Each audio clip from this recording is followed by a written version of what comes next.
Yo, hello internet. Welcome to VarangianLP, episode 317. Yeah, I figured I would just put your tokens here so you could number them and things. And really the correct way is to not make that a token at all and make the grid invisible. That's really all I was going for, was no grid, but there's a better way to do that than make it an object. A token. Hooray. Yeah, but yeah, you can. I figured I would drop your tokens here so you could put numbers in them in case they were wrong numbers.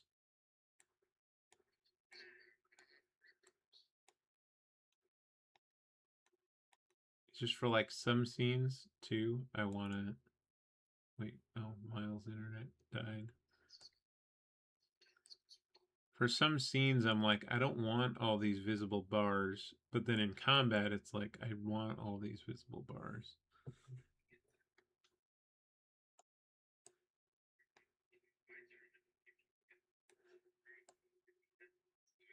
Well, no one can see them.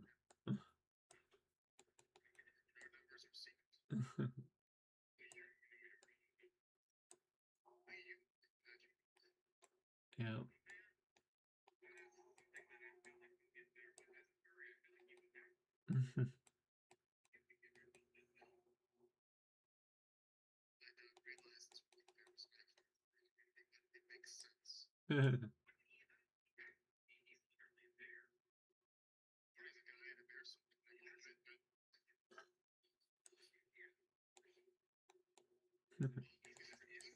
He's a he's a Hume.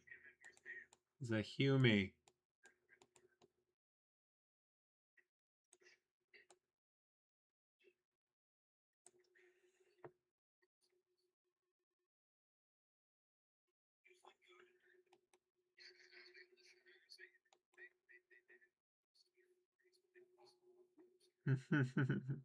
Yeah.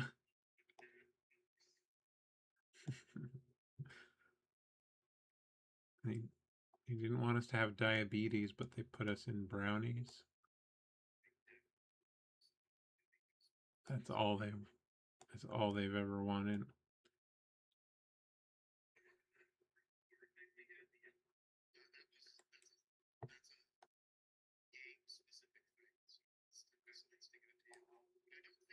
Three is already killing me.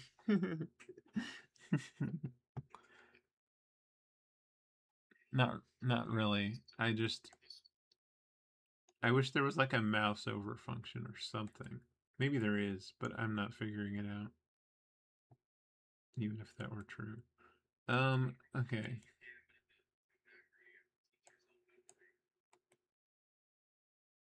Okay, there you go. Where's the graphics settings? Yeah, there are those things.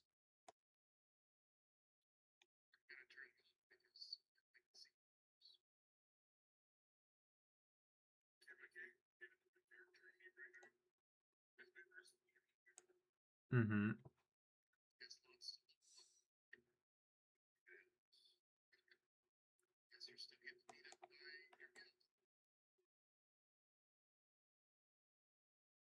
Yeah, I think Mythweavers might be down right now.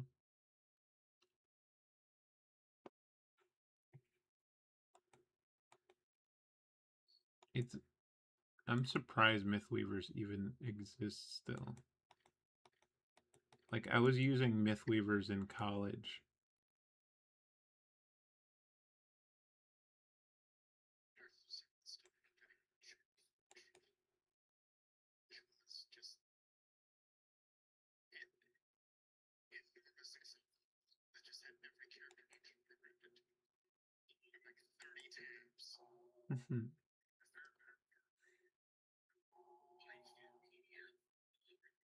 That is the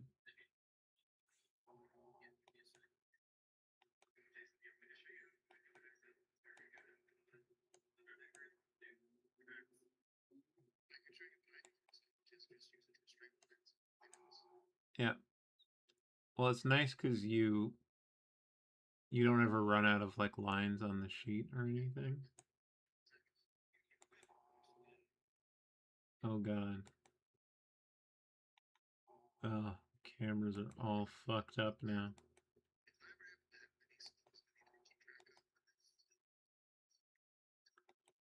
More for objects, like inventory is the issue for me.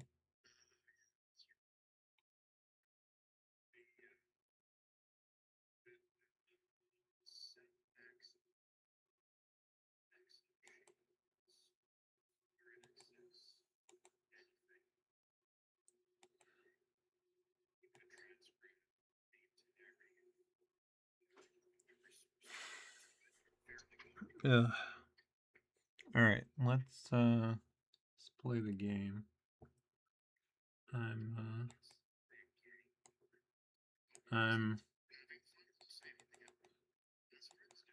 mean, we can still do that.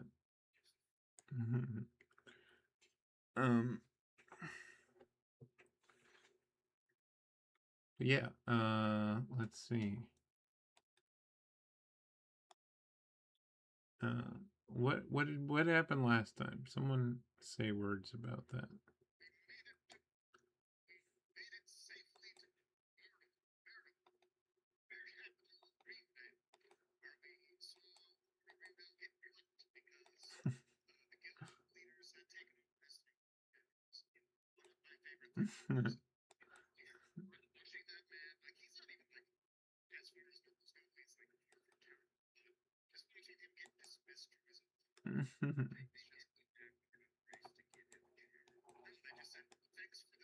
Thanks for the chair. Yeah.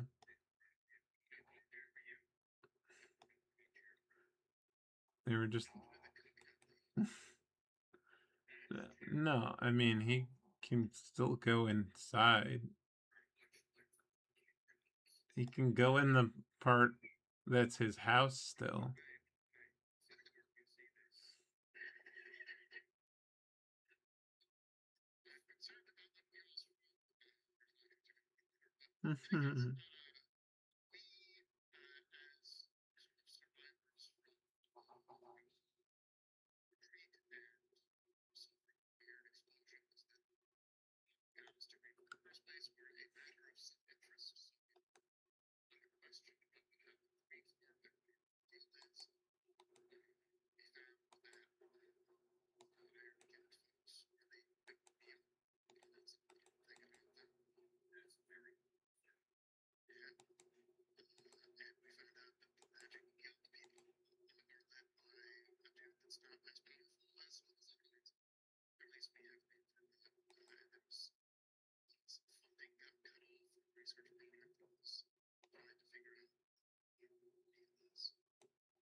Well, yeah, that was the inference at least. Freya specifically couldn't.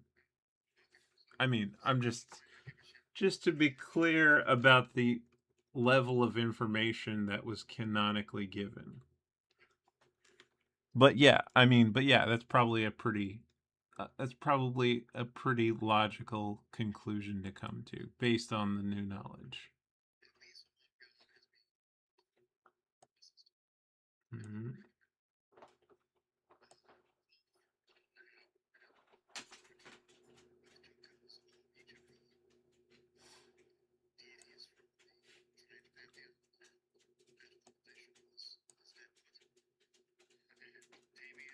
Oh.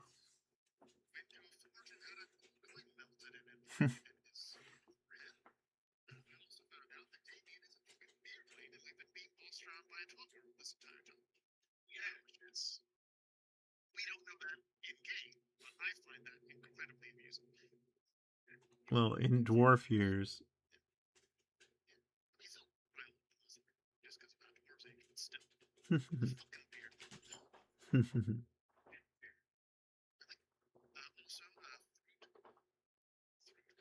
Mm-hmm.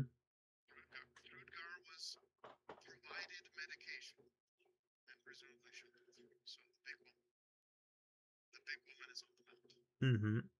Yes. Good job. Yes. Thanks for doing part of my job for me, as usual.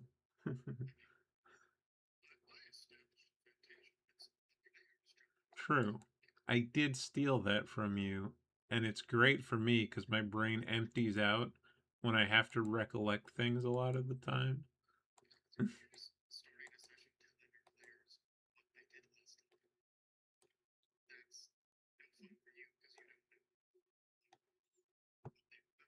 Yeah, yeah, it makes it.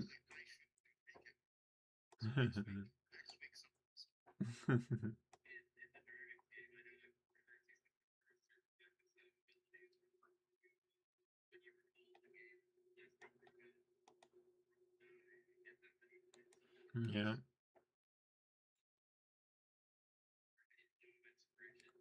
And then we just started like power slamming points to like make our checks stronger and stuff.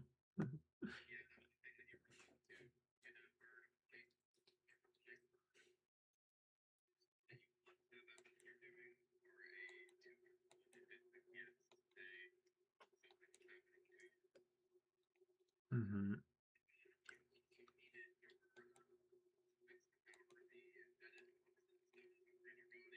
Yeah.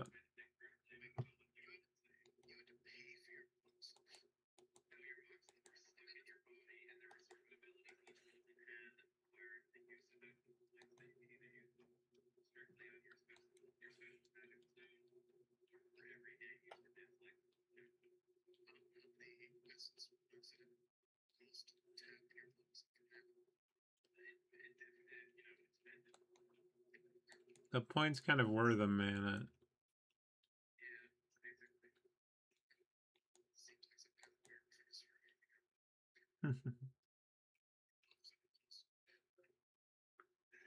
It's D&D. It's just any resemblance to something else is coincidental.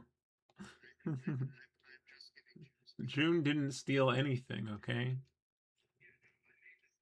DMs never steal anything.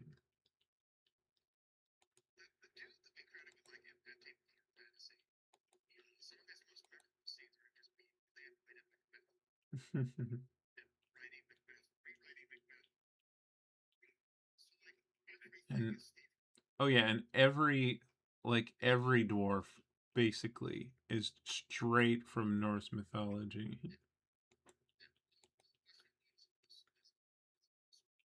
You can just go.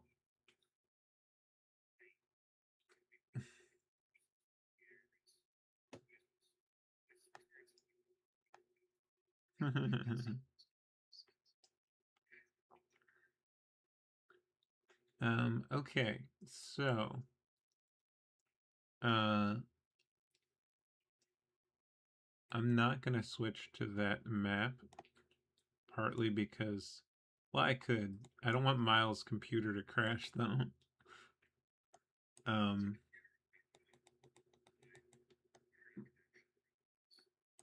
whatever, yeah, whatever it is. I mean, yeah, I could do it, but okay, we'll see if this works good. Now, I did a little optimizing. True. Uh,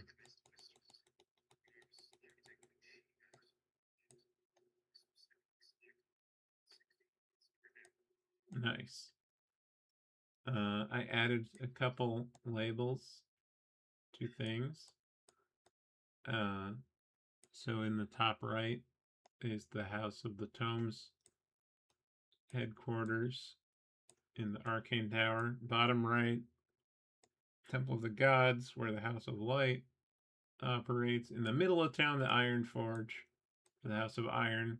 And suspiciously, the House of the Serpent doesn't have an obvious place. Where they.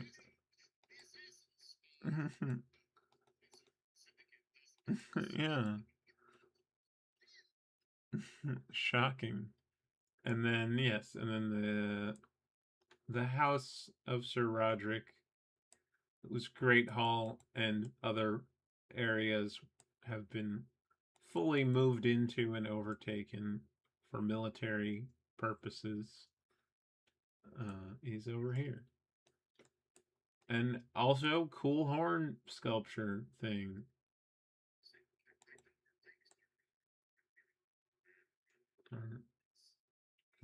Lord Roderick, how dare you? I'm no mere knight.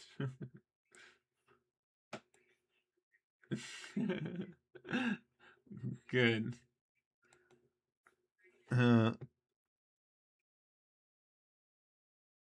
right. Yeah, I was there last week, right? Uh, de-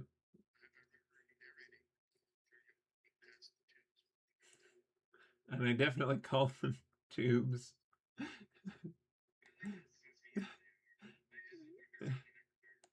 And then but then the shadow just shrunk.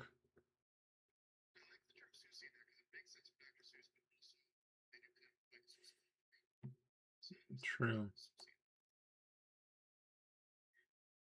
Hell yeah.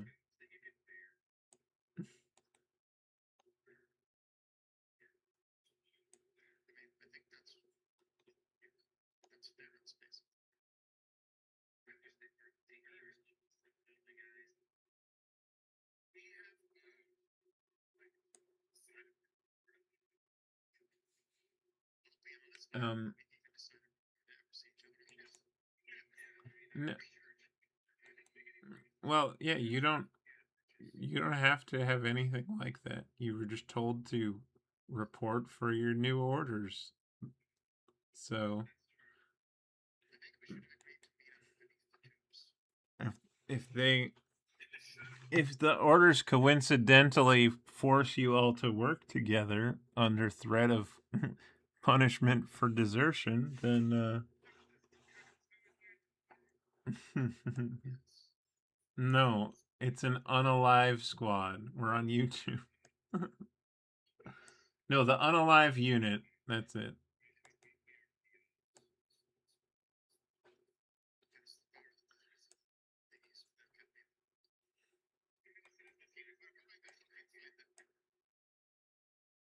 Oh yeah, I guess I can put, since we're here, I'll put you all here.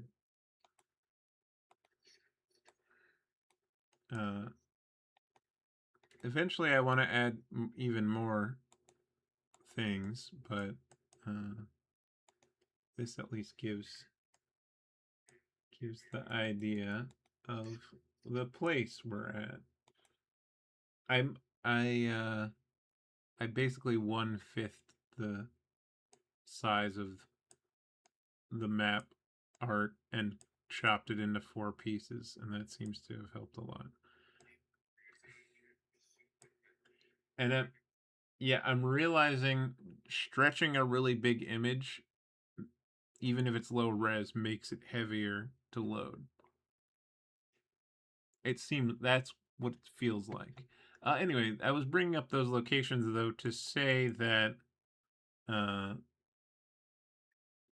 quarters are available to members of guilds in those locations or near.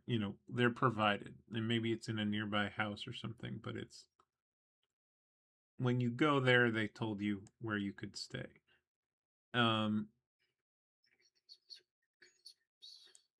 Yeah. Well, do you have money? Do you have money for an inn?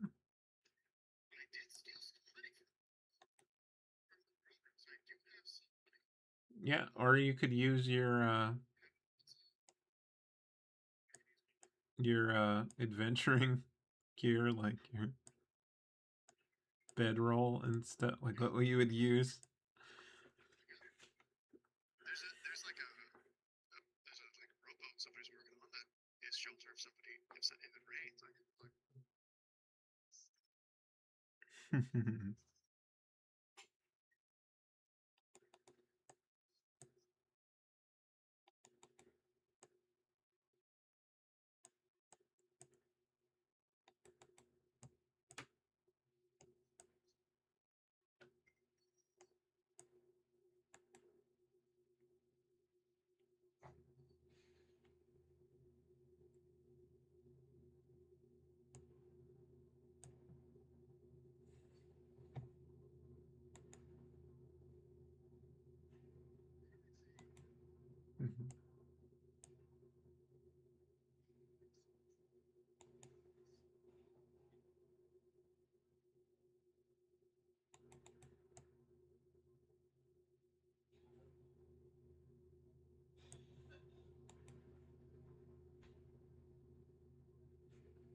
And you see the giant woman go into the forge. Start. I know, I'm just kidding. I just thought it would be funny to juxtapose.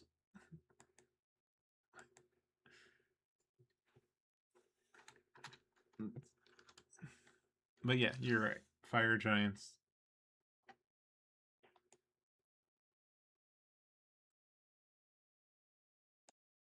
Mm-hmm.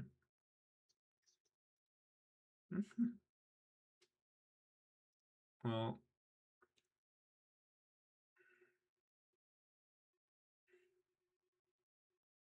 no. I've been trying to decide what this building should be. It looks important. Anyway, maybe next week it'll be something. Oh, it's where the guy who maintains the horns lives.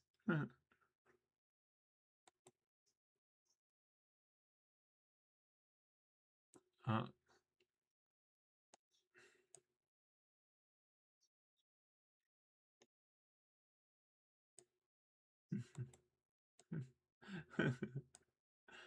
don't know why that sounds funny, but it does. Oh God, you've all been muted on stream. This entire time we've been talking and we've been muted. This is Yeah. being gold, Tim. Gold. Yeah. Well, We'll just look on the Patreon. Said not You get believing a word of it. well, That's Patreon. feel bad in the people watching the VOD. Just feel bad. Comedy gold. It's a good color for the horn rectory. Horn rectory. Yeah. Not that one. There we go. visible. The recap was that they went before a military council to talk about what happened at Greensfort, and yeah, and now they're awaiting new orders. Mm-hmm. and they all have places to rest, except no one is part of the Mage Guild, but that's okay. We were that close. Hmm. I tried so hard to But make in room the in the end- party for a Mage Guild member. Yeah. Well, I let the dice decide. Yeah. That is kind of the point of the dice. So Feeling indecisive? Roll a d20. I might just edit the video to here, and then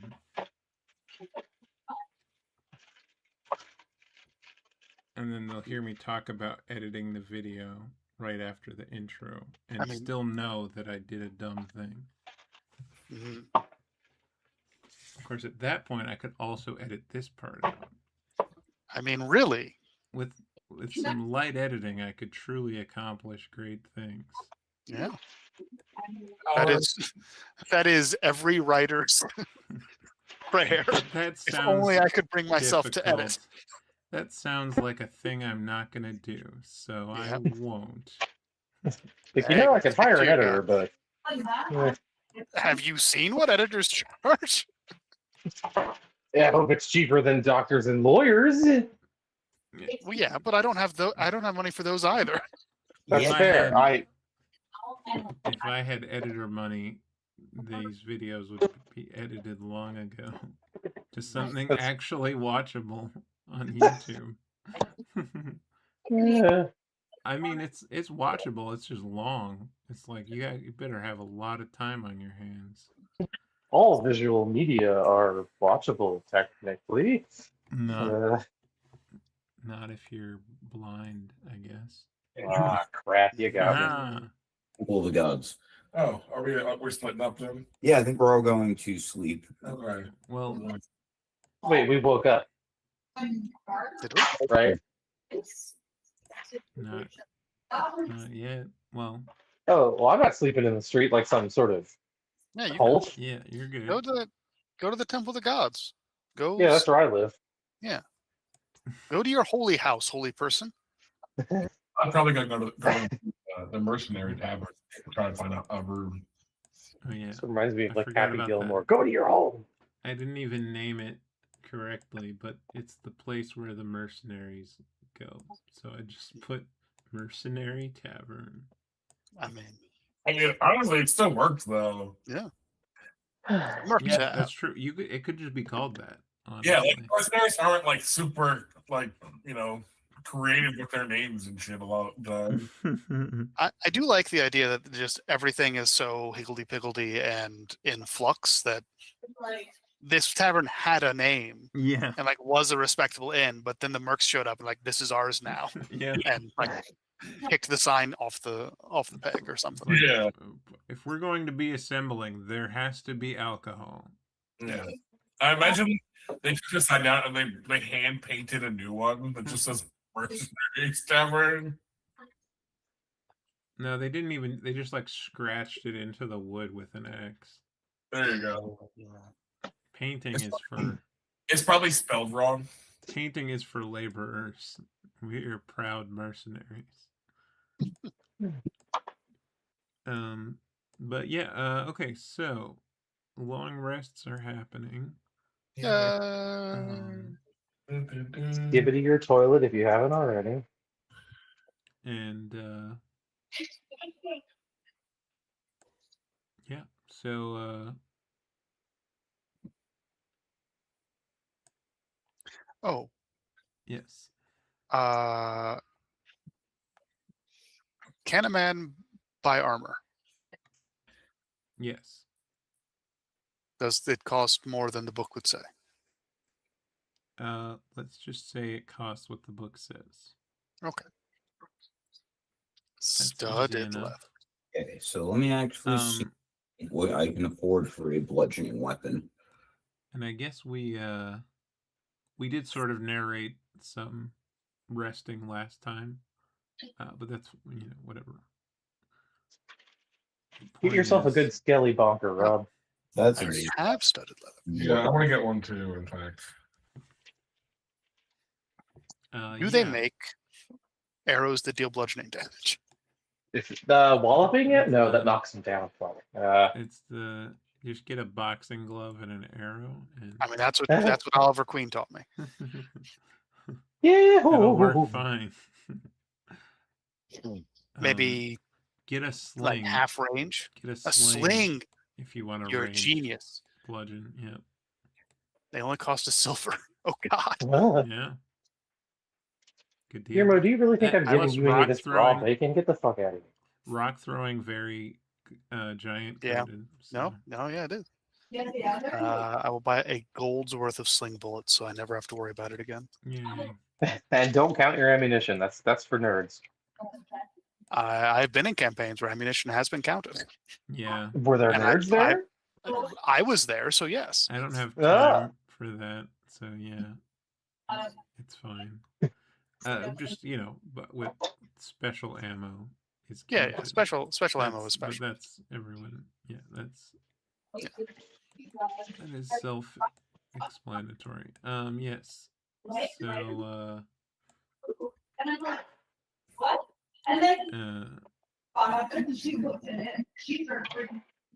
So is there any specific role play during or after long rests that is desired?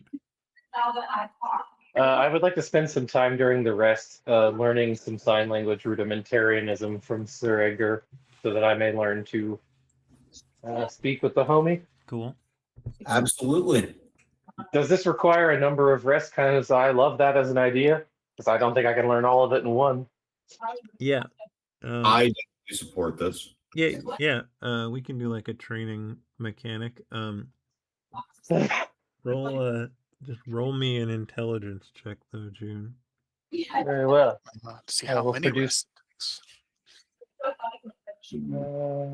Uh, brain are- intelligence checkarooski. That's just adding your inch, correct? Where are you getting your weapon from? Yeah. No PB. So I'm Nope, you're gaining proficiency, so you can't Ah, yes, be I wouldn't have proficient in the process. Oh, good roll. Let's see. actually gonna go with the quarterstaff. That's what I'm going to do. It because the weapon mastery is also fucking fantastic. Well, you have to have the mastery, though. Oh yeah, I have weapon mastery. I can switch to. Oh, yeah, right. You can switch them on rests. Mm-hmm. I just wanna Hello, Heartless Halo. Thank you for the lurk. Hello, Pierce. Oh, stay here. Go. All thousands of viewers go follow Heartless Halo. Oops. Okay, so yeah, with that roll, you feel like you have done a good job learning. Actually, Rob, make a sleight of hand check. Sleight of hand check.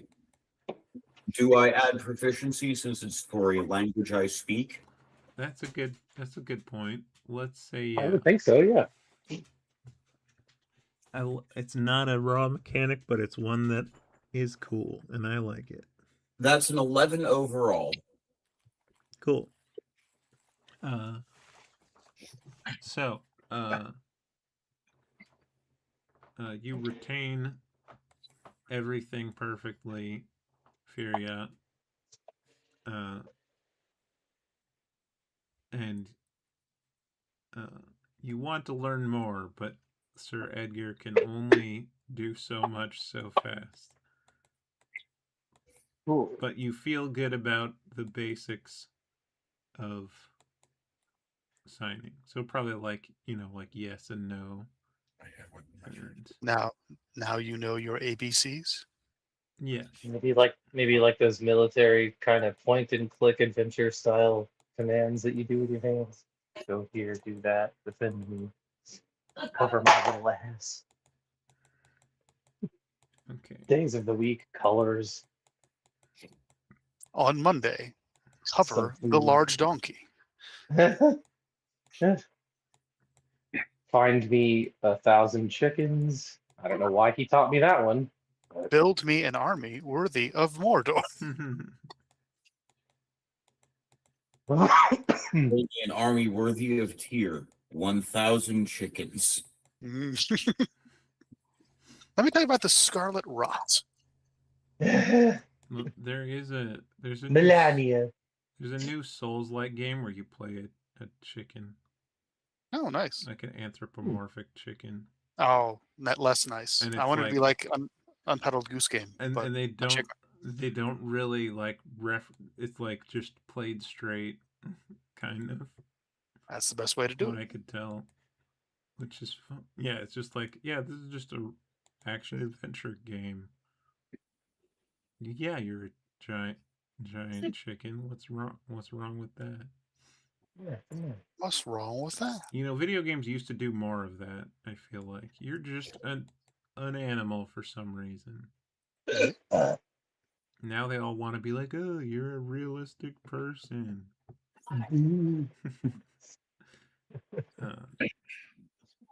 Okay. So that was cool. Does anyone want to train another skill while resting? No, I would like to buy a quarterstaff though. Yeah. Cool. For honking and bonking I and will chunk. say buying things will happen in the morning. Okay. That's fine. I'd like to work on athletics Okay. Cool. because I'm a big lad. Must Yeah. know how to be big. We're working Sure. on skills. Roll I think that's an option if we roll want an to athletics check. making progress towards it. Well, All right. The- Yes, the FBI killed the- Martin Luther Roughly King. the way I'm thinking about it is I have a number in mind, mhm. and when your rolls add up to that number, you have proficiency in that skill. Athletics proficiency rolls so far 12. All right, I'll keep a running total. Cool. Can I try and get a perception? Yeah. You made a character without proficiency in perception. Wasn't an option with my. Who are you? I wasn't going to drop a feat into it, but I'm surprised you didn't. Generally, you do. once we're level 4, guys, It's Okay, actually really okay. fun to I'm playing a character with 7 wisdom and no proficiency, and I'm having a great time in Rob's game. I feel like I'm just from what get to I've be heard of Rob's game, oblivious. from what I've heard of Rob's game, you don't really want to be aware of what's going on. True. It helps.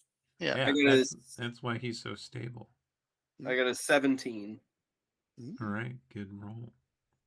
I will pull out. Is the it possible to military train feats. in another skill, or is the sign language going to take all my time? Stop being greedy. Yeah, I'm I gonna was just say asking. you get a roll for each long rest. Okay. Okay. Perception. Stop being greedy. What'd you roll again, Tom? I got a 17. Cool. You're proficient in perception. Good job. You what do you think you do to become more perceptive? So I It think burns.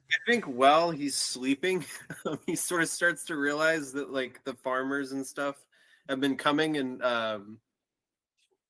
like putting stuff like he's sort of the way he's spent his rest is just kind of sleeping under a tree by the river, like wine drunk, just trying to pass the time as quickly as possible.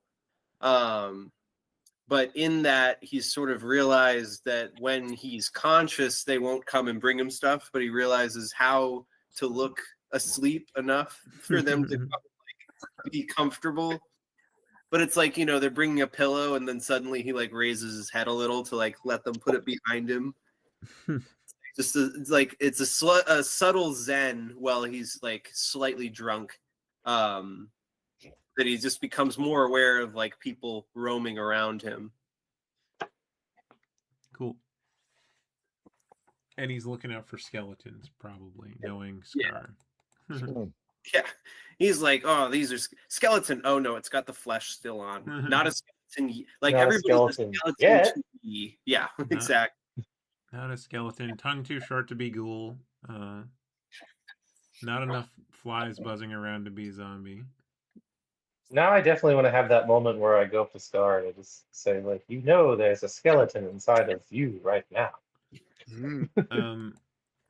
Rob, you can learn a different skill. I won't force you to Spend your time teaching June. Or actually, I'll put it like this: you can do a different skill, or your rolls can add to her total.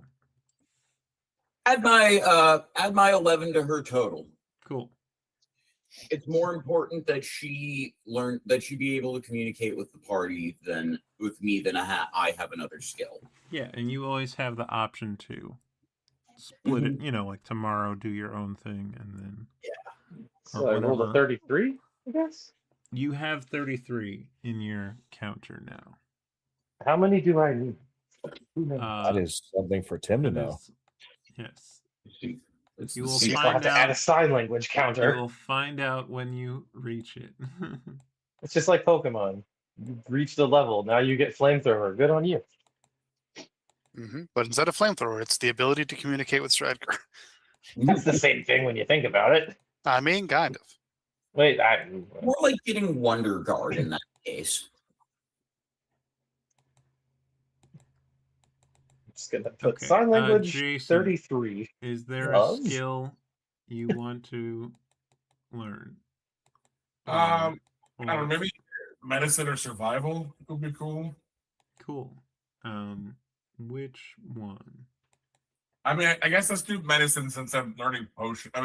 True. Stuff. That's actually a good point. I like that. Yeah. Why don't you roll with advantage because of your specific guild association? What am I adding to this?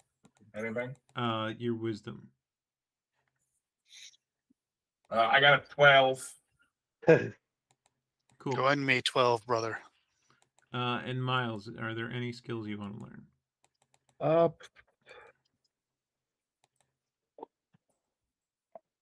Yeah.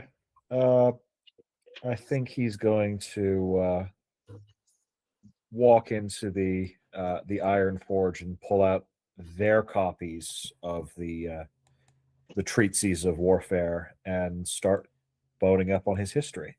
Cool. Go ahead and roll an intelligence check. Oh, that's a very good roll. Adding my intelligence modifier, which is a whole +1. That's a dirty 20. Nice. Filthy. Okay. And yeah, part of your reading, you learn about, or you already had some understanding, but you learn more details about the old conflict where the dwarves wanted to keep the Easterners out of their land, and this war led to the construction of the bulwark, which is a wall that cuts across the narrow point of Delvorin, separating the east and the west sides. And they use great magic and crafting to put the wall up. So you're learning about what happened before the wall went up, as to why it exists. Gotcha. And I will be dropping the world map soon.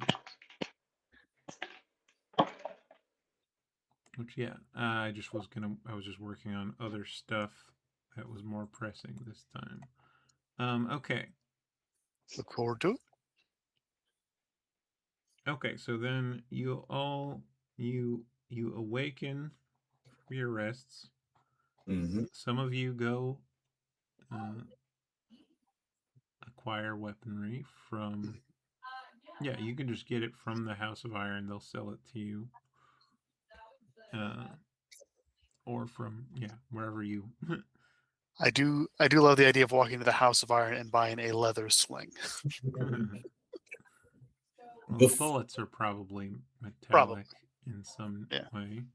I do have one small last bit of RP just before, Yeah. like, as Edgar's getting up, he unhooks the rosary beads that he has wrapped around his right arm as he's donning his armor and adds a couple of different beads to it that represent his different spells. So one of them is shaped like a pair of praying hands. One of them is shaped like a little shield.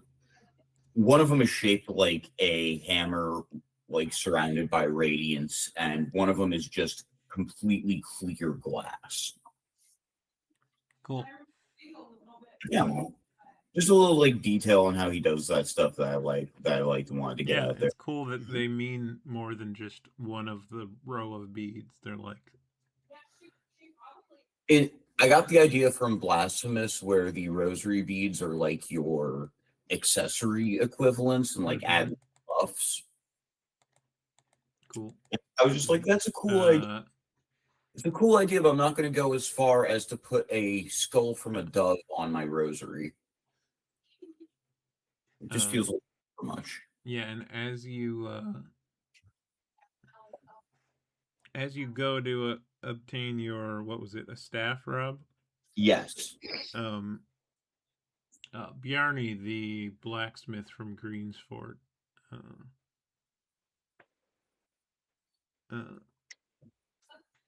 comes up and gives you a sort of.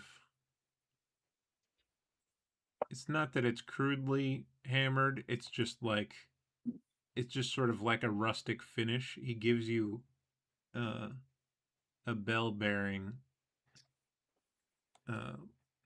which you had requested back at the fort, and he hadn't had a chance to make it until now.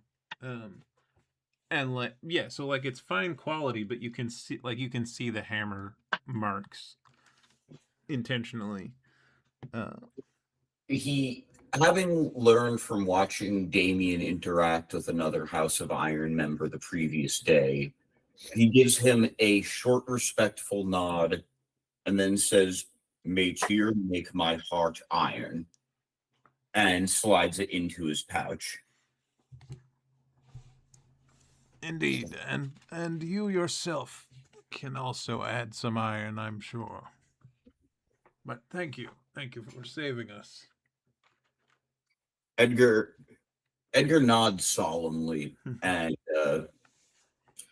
pulls out the pad and paper again and just writes out, "It was my honor to do so. How well stocked are you on bludgeons, say perhaps a quarterstaff?" Yeah, and he yes. He brings out a like a solid oak staff with and there's like some iron studs on the end of it, so you can give him a good wallop. There's a great image for it in like the new 5e handbook. I'll send that through in a second. Cool. Yeah, it's fucking perfect. I hope Mythweavers isn't down permanently. Oh, it's fine now. It's been fine for a little while. Sorry. Cool. No, yeah, I think it's a pretty well supported site actually. Yeah, I mean it's usually fine. I usually don't have any problems with it. They like actively updated it. I think it's just high traffic. They've been actively updating it though, which is a lot of my old websites just like you click the link and it's like something else or it just nothing. Come on. Okay. All right. Does anyone have further things they want to purchase? Damien will get rid of his javelins and replace them with light hammers. Cool. That's pretty amazing. So the bundle of sharpened sticks that he had His fashion will is go back, pass them on to someone who actually will use these, and he will come out with a trio of light hammers on his belt. Cool. I hope we come against vampires next. Tim, I have a Yes. thing that I might like to try. Yes. Can I get some glass vials that I can put holy water in for throwing? Because I can get some holy water. Yeah, I think I'm gonna change what I was doing for holy water. It'll still be pretty good, but it's it's not Baldur's Gate. I was getting the wires crossed in my brain. Who? But I'm gonna say it hits the square you're throwing it at, plus 1 extra square. That's good. Acid splash. So it's still Yeah. good. It's still better than it should be. Well, and also you can throw it at the floor, or you can throw it at the target, and if it hits, it might do more damage depending on their armor level. It's very cool, Rob. It is absolutely not a quarterstaff. That's fair. It's what 5e tools told me it was a quarterstaff, and I was like, this looks very cool and bonkful. Well, yeah, the new 5e art especially is not. It's not necessarily very thoughtfully put together, but looking cool is the important part. It's That's not all. real life. As long as it brings somebody some joy looking at it, that's the important thing. Yeah, no, I say if this is what it takes to make Rob happy, and Lord knows at this point in his life we're searching. Every fucking day. Every goddamn day. Yeah, but what they made there, that's a fucking dire mace. That's not a quarter staff. Yeah, that. I That's a miss good dire honkin' bonkin' weapons. stick. They're so weird and dumb, but fun to look at. The dire flail, quarterstaff, 2 chains on each end with a mace head or a morning star head.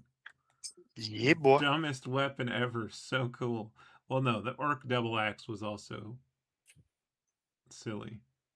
My first D&D character, actually, half orc barbarian. I had proficiency in the double axe because I was an orc. I'm like, yeah, I'm doing that. Yeah, And then I spent the whole game trying to envision in my head what that even looks like to wield. A lot of twirling, really. I mean, as long as it's cool, that's all it really needs to be.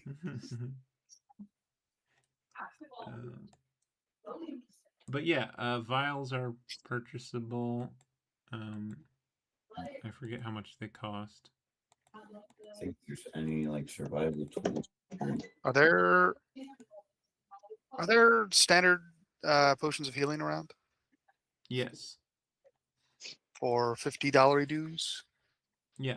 Or whatever they cost? June vials cost 1 gold. Did we get any money? Because otherwise I have 5. Well, money was gotten by some people. I don't know. You put the money back. Yeah, I chose to did put them up. I'm living in the world of my own consequences here. I'm gonna say I do not have money on my character sheet, so I don't have money. I think Tim, you had to leave early or weren't around for one of the gold finding portions. Would you Yeah, be that makes fine? sense. Would you be fine with stealing from Lord what's his face, Roderick? Yes. Then I will give you 50 of my gold and assume that you took it. Yeah, that's good. I have a giant sword for some reason. I don't remember why. You don't. The orcs. Oh, Oh yeah. Well, someone does. someone yeah, I in has don't my think sheet. you have it. I sold those. I thought I had sold those off to the House of Iron, that and the giant club, because no one could fucking use them. Mm-hmm. I will take this giant sword out of my inventory. I don't know why it was ever there.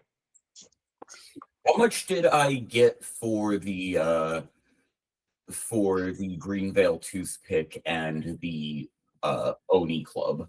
Let's 2 see. silver. Would not be unreasonable. Oh, silver A is firm handshake. silver is a valuable commodity. They would How's never that? pay you in that.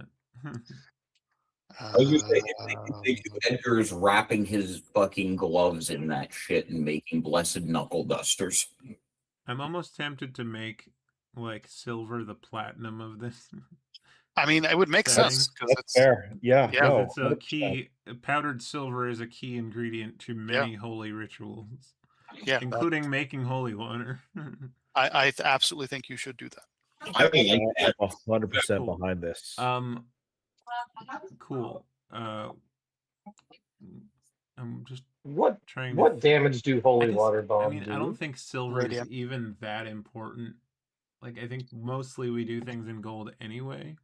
Yeah. So, like, having that, I was gonna be like, what subdivision can I have? But I don't think it even matters. It's just Suddenly swap a platinum and silver and be like, well, we have a ton of platinum left over, because you could just say that the equivalent, they just replace each other. I'm just gonna say silver is not used as currency. So you can, if you want to bring 100 copper, you can. Yeah, Or I say one gold.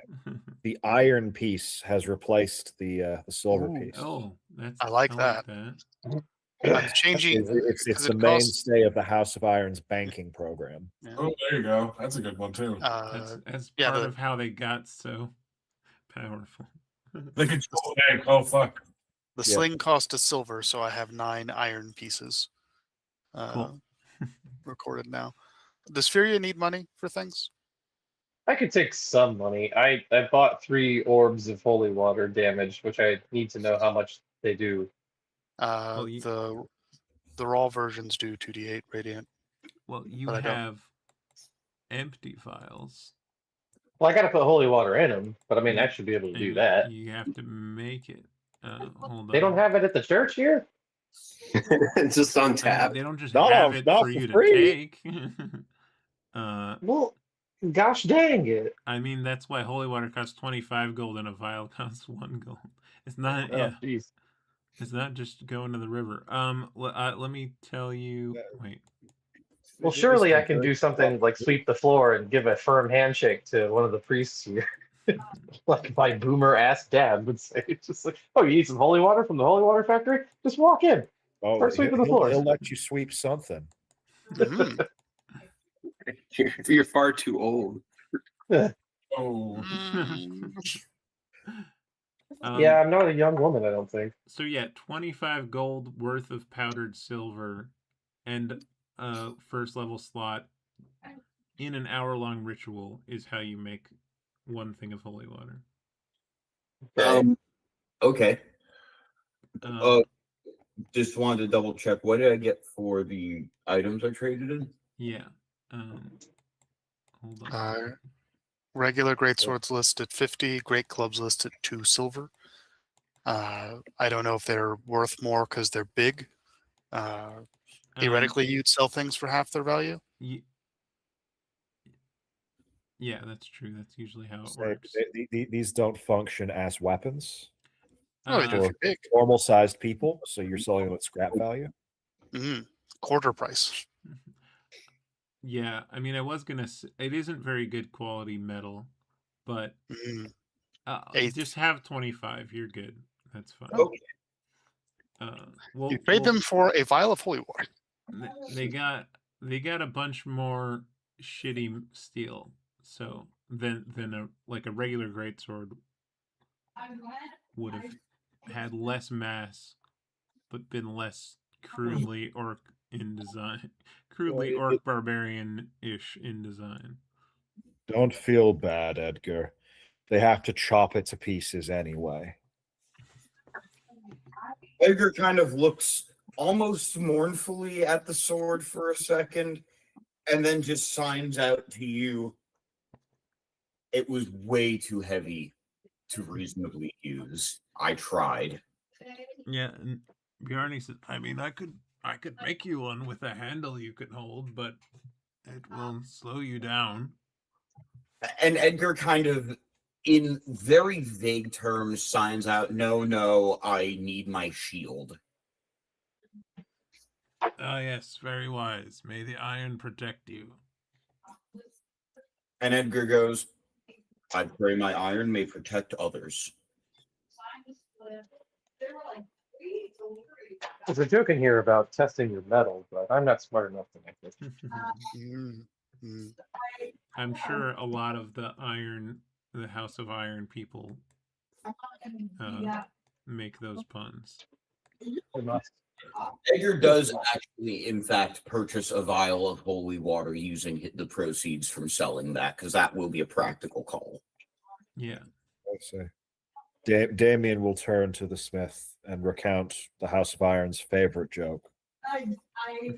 How many House of Iron guild members does it take to replace a candle?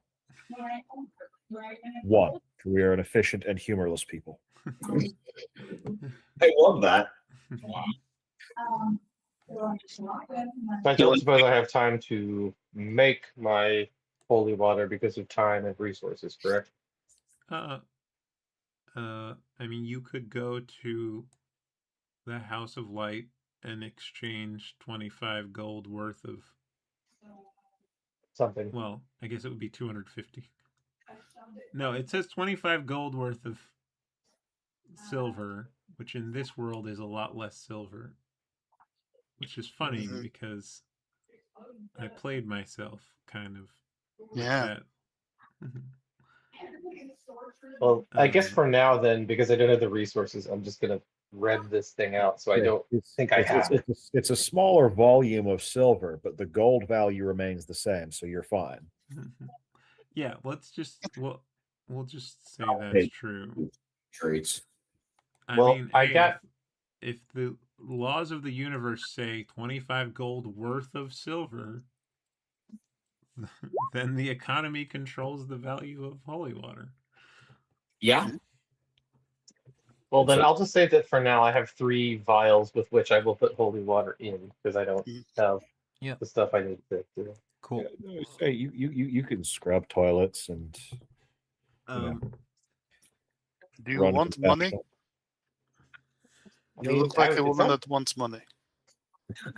I don't want money, but sometimes we are of need of it. I suppose this is one of those times. What do you need it for? Holy water. Nothing more. Here is all of the gold that I have left after giving Damien his share. It is 25 gold. Go get some holy water. I thank you. It is a good thing I did not sleep in an inn. We would not have holy water money. I suppose, but shouldn't inns cost less than gold? Depends on the inn. I don't know. I didn't check. Do you get a discount on holy water if you bring your own cup? Yeah. If you bring your own cup and own water, and water. all you need is the holy. I know you're doing like a Slavic Russian accent, but I keep thinking of what's his face from Dune. It's like, this is the blessed water. The Javier Bardem character. I still haven't gotten around to watching. I say, you should. They're very will good. When you have 6 hours, you should watch them. Head off to the Temple of Light to do her own rendition of One Girl, 3 Cups. Forgive me. Well, now, Jason, before you make sounds, what if it's not weird? I'm gonna make sounds. There's only one girl this time, and only 3 cups. I feel like there is 0% chance of it not being weird. Yeah, it's already weird. It's already weird.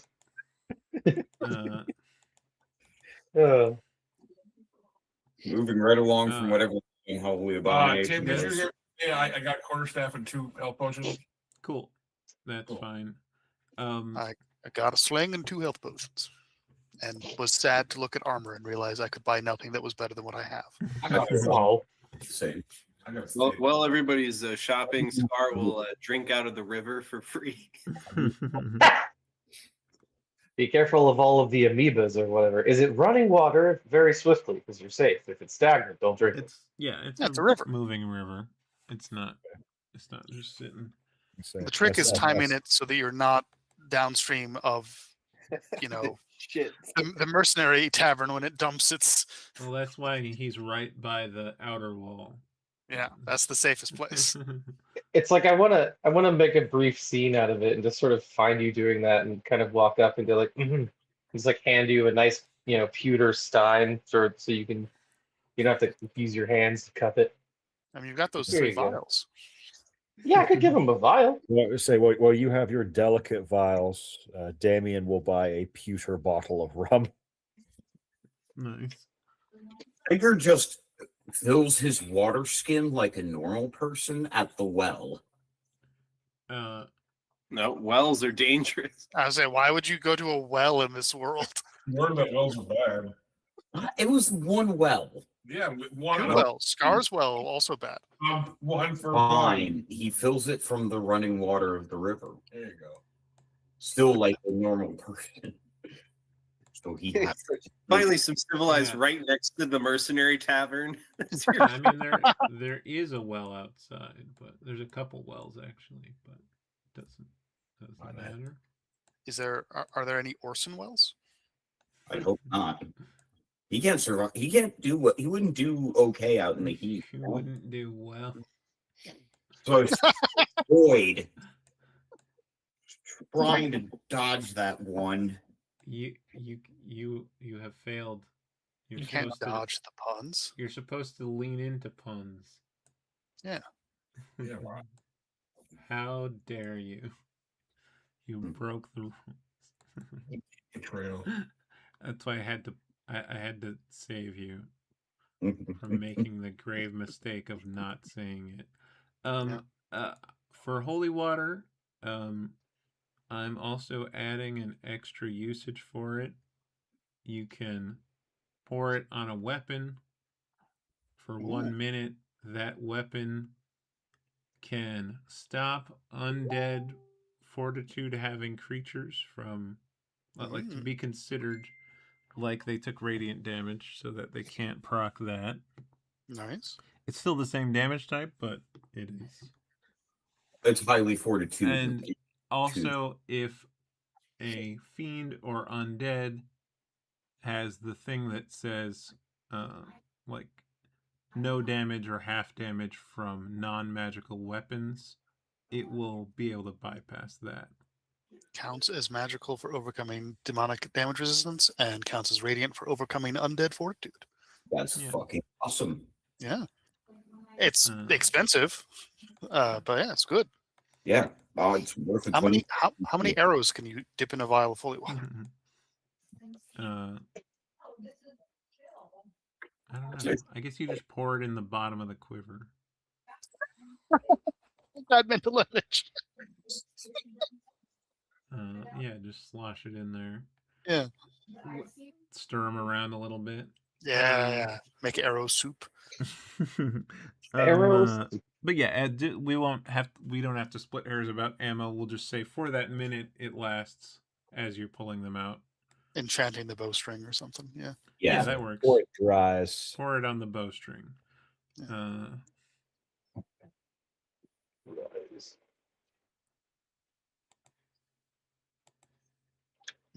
I'm glad I stole all that money for y'all.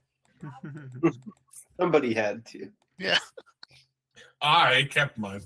I know you did. And I noticed that you were not forthcoming when people needed money. I was not. No, I wasn't. What kind of idiot gives money away? I know. I mean, Furia did save my fucking life twice. Well, what do you mean? It's my money. Why would I give it away? Holt's not saying shit. I'm the one throwing shade. Lon stole it fair and square. As far as he's considered, it's his. Yeah.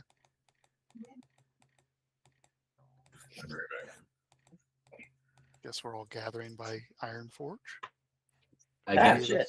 It is nice and central. And But a the lot of dis- people were buying weapons anyway. True, true. Burn my bacon.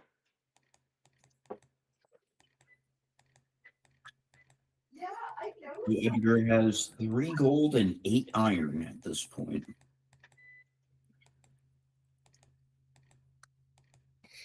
Just rocking with 9 iron and nothing else. Nice. So are we officially changing silver to iron? Yes, ma'am. I feel like it makes a lot of sense, you know? I'm into it. Yeah. I love deriving like what has value in a setting based on the other setting details. Well, now I have to change the cell color to not silver. Great. Platinum iron- is now silver. I also have to double check if there's a holy oil item already made. If not, I will make it. It will basically be a better there's weapon coating. nothing called that, but Cool. there's a lot of I'll oils. figure that out. Yeah, but it would just be done with a similar process, only with oil instead of water. But you can also light it up. Burning holiness. Yep. If Someone you experience a burning sensation while you're holy, please consult a physician. Okay. So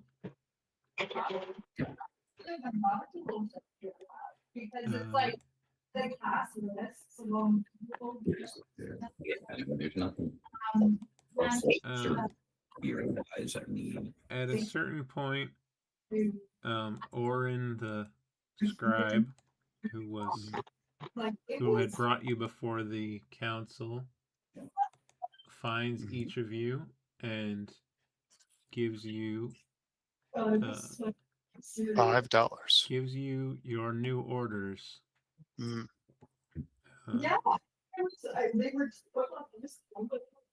The first thing at the top is it says to report to the temple for purification. The temple owe the gods. Yeah.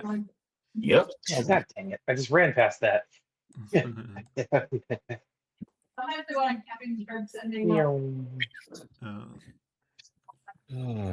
And then it orders you after purification to report to level 6 of the arcane tower. It's going to be that episode of Rick and Morty where they get their toxins purged out of them, and then there's like a toxin Rick and Morty that are made of food. I mean, that would be that'd be an interesting way to make an anti-party. Oh yeah. Everyone make another sheet. I'll be a death cleric, I guess. How do you make an evil version of a ranger? The evil ranger, the one that works. A fighter. Yeah, you just make a fighter. An Oh yeah, an yeah. industrialist. It's an industrialist with guns. That's your Wants as anti-druid, much- his artificer. That's true. Yeah, evil. Yeah. Okay. My corner. I was just trying to think of like the Tolkien like industry is Yeah. the bad guys and nature is the good guys. Yep. I just love the one of the inventors of one of the most powerful machine guns ever saw all his weapons used in World War One and was like, "These poor boys are getting chewed up by my guns. War and guns are bad, but I will keep making guns." I will keep making money. I Yes. love money too much, but it does suck that I made it so painful for so many people. Right. Sucks to be them. Purify me, Captain. Mhm. Is that sort of like a crunchitize me, Captain joke? That was you're what I doing? was Yeah, shooting okay, for. yeah, Yes. Thank yep, you for yeah. thank you for recognizing it. Purifitize me? I don't know. Puritize me, Captain. I would have worked. Yeah, better. puritize. Help him fight John Lafoot, which is his canonical pirate adversary on the back of the box. I I don't didn't get know it. he had I didn't know he He had an does. adversary. Yeah, because There's he's got more his Captain whole Crunchfloor than I knew. yeah, you know, the Okay. Age of Privateers and all that. Interesting. I've never been purified before. Does it hurt? We know you have never bathed before. I feel like Edgar has something to say or sign about this. That's not the same thing. I'll bathe just Yeah, no, once Edgar's a week. Edgar seems like Edgar almost seems like he's happy to be here. One and two, the only answer that he gives when someone asks if this is going to hurt is just he just signs out depends. And On what? If you shit yourself, because depends. Of course, of course. Always wear depends to the purification. I'm gonna keep making that joke every time you say depends. It's pretty fucking great. Depends. How many thing I jokes was can we talking buffer? to Rob. Haha. Oh, Caleb is in the chat. Ooh. Now Rob, you I are need large, Robert. Rob, I mean, I am larger than Rob. Rob, now you can bargain with Caleb. Rob, I need you to say depends a lot. Don't do it, Rob. Well, get a good price for it. I will refrain from making one large Robert joke. Just one. That's all I can promise. Never a big Rob joke. In exchange. Trouble here. I will triple them. I'd like to just let me just go hide They behind. pull out a gun, you can pull out a rocket launcher, baby. So what's happening? Are we get flagellation, boiling? Well, Rat. the temple no longer has the tier stuff that was there when you did your oath, or I guess the shrine portion of the temple, and it just has like House of Light symbols, which is like mostly like suns and stuff like that. No daughters? Yeah, very, very sexist. But and like, yeah, things that glow with a strange magical glow, like a light spell, like a light cantrip was cast on them. Oh, A lot of only things, light. a lot of things have light cast on them. Because it's the House of Light. It's probably a little too bright, but that's okay. That's their whole thing. At least it's not halogen light, you know. Right? Yeah, and then several masked priests come out. Like just like the eye portion of their face is completely, they're like basically blindfolded, but like with ornate masks bearing House of Light imagery and like gold, gold trim and fancy priest stuff. They have like Pope style outfits type of thing, white and Very tall hats. yeah. Pope identifying individuals. Yeah, some of them have hoods, some of them have hats. Ooh. Hoods and hats and hoods and hats.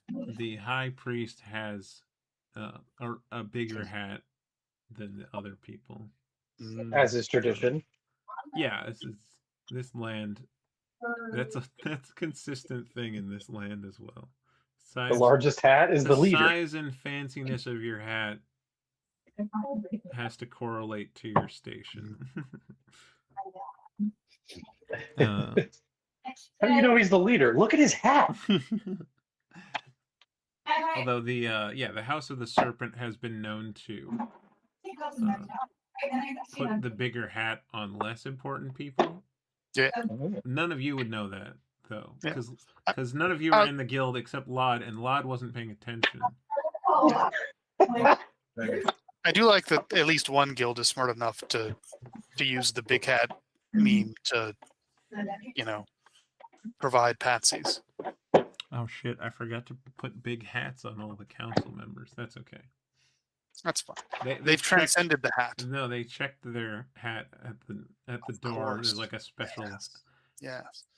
Check your hat privilege. It's What- like a code maybe- check, but with hats. That's why we couldn't see all those giant tubes, is because they were covered in hats. Oh yeah, Oh.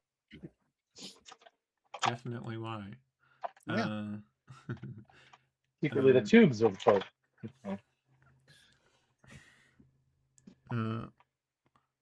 But yeah, Hope tube the first. the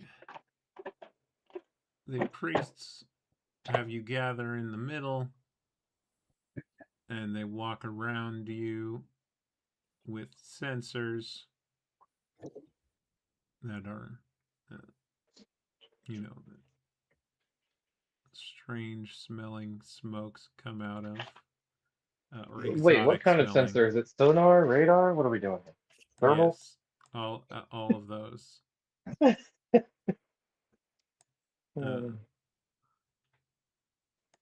Yeah, you just hear like the submarine sonar noise. Give me a ping, Vasily. One ping only. It yeah, sucks that so Vasily just wanted to see Nebraska, but he died. I would like to have seen Montana. Montana, sorry. Fuck. He wanted to keep rabbits and marry a big American woman. What a great role for Sam plump, Neill. plump American woman, I think it was. Sorry, Tim. No, that's fine. I like to think that Sam Neill as Cardinal Wolsey from the Tudors is one of these priests. Well, this is not the Sam Neill from the what's the movie where he claws his eyes out? Event Horizon? I don't know that one. Tim. How much purification damage are we taking? They Well. do, yeah. They chant their lines in Celestial, and the High Priest casts a spell.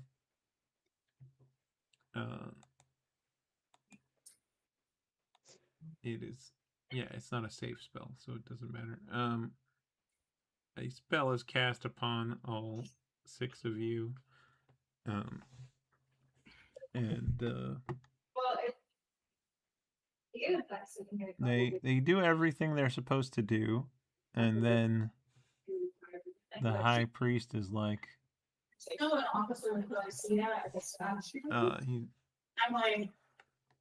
he says,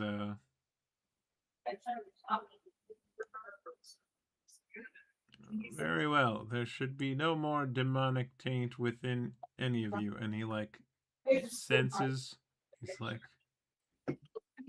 why is it still there? We did everything correctly. And the priests all start to like, when like a room sort of starts to fill with murmurs, like some of the priests are like saying they're heretics, we can't trust them, and other priests are saying they've been cursed, and there's like, it's almost like, they're just like kind of suddenly all in a commotion.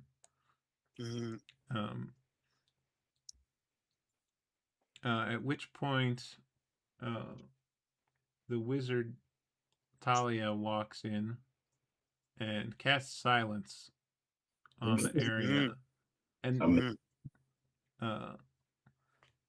and just motions for you to come toward her.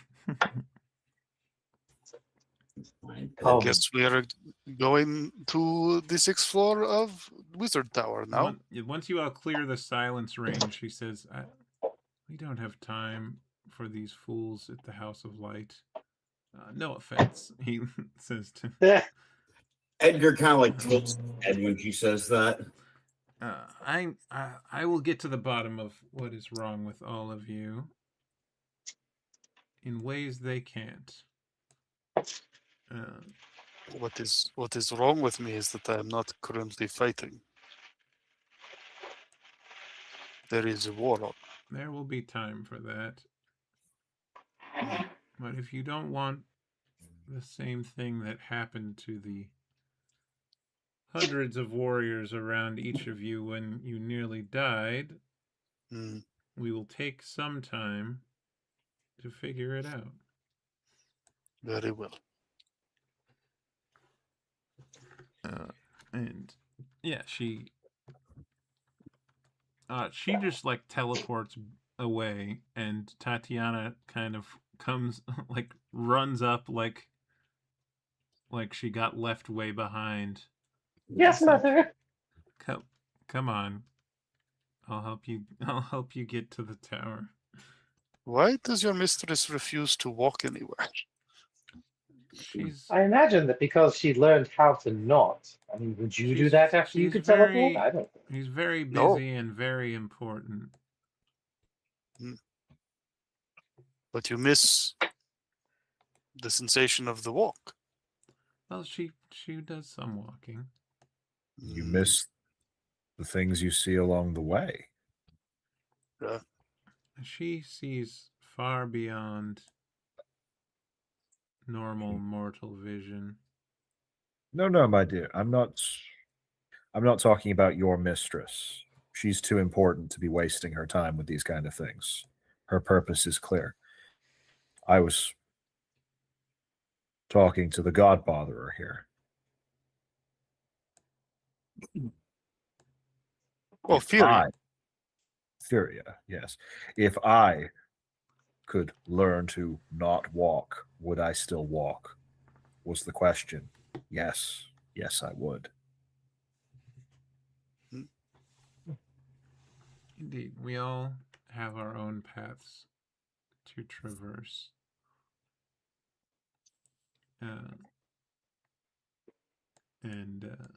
She takes you over to the Arcane Tower. Oops, that's not my map.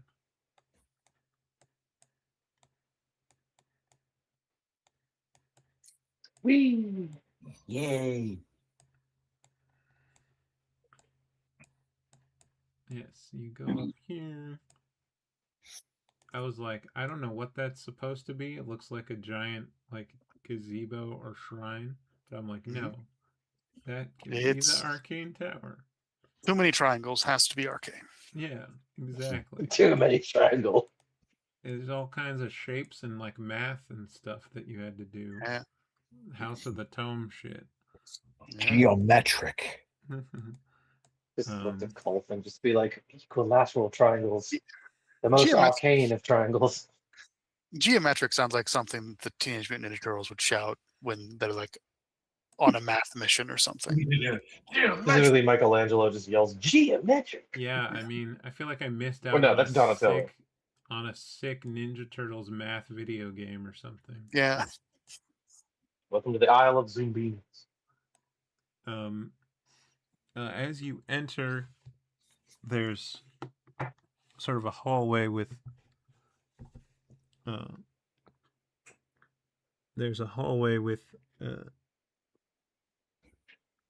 bunch, like, many doors on each side of it. And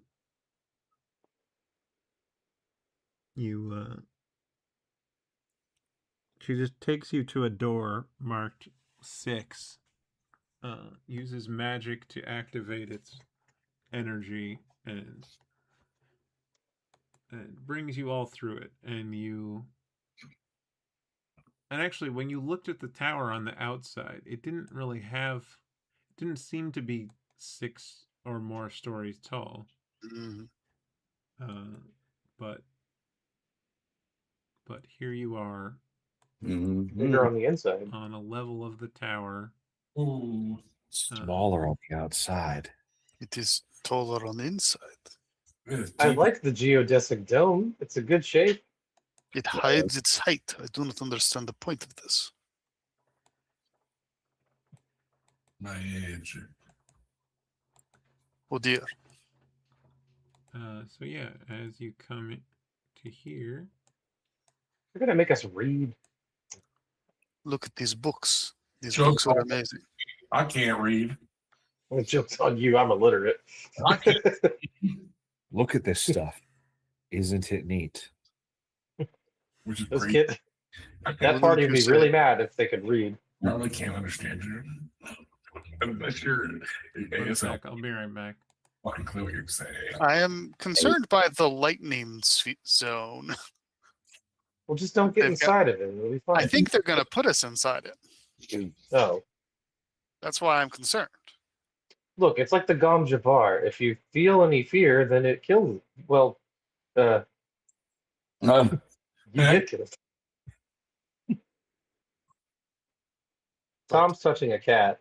But I'm also, Tom, I muted you a little while ago, and you're the only one that can unmute yourself. So if you've been saying anything that we've been ignoring, that's why. No. No. Okay. I tried to like pay attention to whether or not your mouth was moving, and I didn't see you say anything, but figured I'd admit to silencing you. All good. All good. The amount of times that the audio or the video has been paused on Tom making a face, I always have to check and see if he's saying anything, because sometimes it's just he has leaned in and his face isn't moving, but he is saying stuff. Oh, Tom's face is always saying something. Disdain for June. I mean, everything is saying that all the time. No. Plants Well, on then that your means- shelf. Yes. I have a lot of plants, okay? They're like children. They can't say anything to you. Well, So they're like abused children. it's not true. Some children are allowed to talk, and that's why they get abused. Okay. I'm very afraid, I guess is the word. Why are you afraid? You guessed. It's happening apparently. I mean, that's nothing new. That's been going on since the dawn of time. Yeah, but I mean, not on the stream. We get child abuse on the stream. We'll get canceled. I didn't endorse it. Yeah, no one said it's good. Yeah. And he's always like this. But maybe Talia, she looks like an abuser of some sort. I mean, After she all, she's a refuses to victim. walk anywhere, so that's pretty sus behavior. No, Yeah, I don't like that she. if I could never walk anywhere again, I fucking would. Okay, I would give up walking in a fucking heartbeat if I could float around and never have to fucking use if I could fly around and like levitate and shit. I would. Fuck that shit. Yes. Absolutely not. It would really depend on how like dependable it was, because I do not like heights and I do fear falling, so I would not want to levitate very far if there was any chance of the levitation failing. You know. So, Jason, if you were to levitate around everywhere, would you wear like flowing robes? Oh, for sure. Mm. Take like long oil baths? Would you? I feel like I didn't get a reference here, so I'm gonna say no. I get your boils lanced every now and again. I don't need to get oiled. I'm good. But the real question is, would you go commando under the robes? Probably. Okay. Depending on the robes, but probably. You have a well-stocked kitchen, cousin. All right. I'm just feeling a little. You okay? Yeah, You I'm okay, fine. Lexi? I just had to take a moment. I'm on so much arrhythmia medication right now. Mhm. It's like an intense dosage that can make you kind of dizzy and stuff. So, I'm sorry, dog. That sucks. but I'm glad the technology exists to keep me good, to keep the Yeah. heart beating. That's what we want, folks. All hail technology. That is the Oh, goal. yeah. Live You tried a better rubbing life. oils on it and saying your Pharmaceutical prayer. intervention. What was that, So, Miles? I said live a better life with pharmaceutical intervention. As they bring you into this like lab area, there are five large gemstones, basically. The lightning isn't there currently. Currently. Yeah, so it's fine. Just stand in the middle of the room. It's okay. Okay. And where are my notes?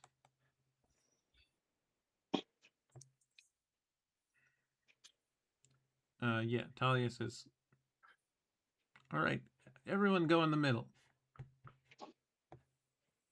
All right. It'll be good. Oh, she doesn't say that. That's not her personality.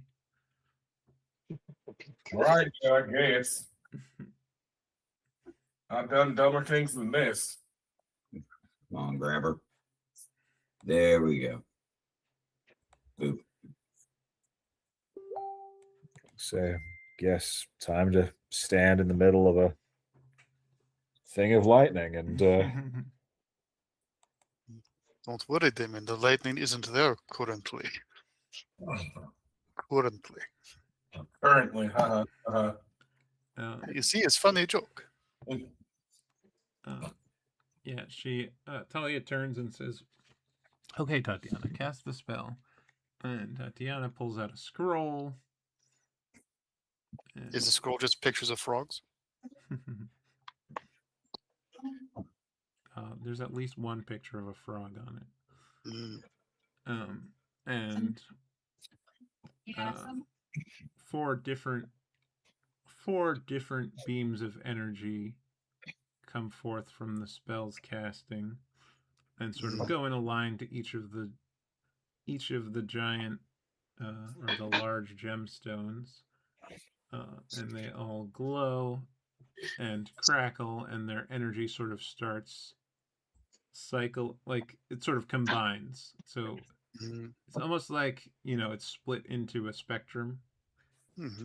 But in the beams, it like starts cycling around, and the beams sort of normalize into a consistent color that kind of is the synthesis of all of the energies. Well, what colors? Just a second.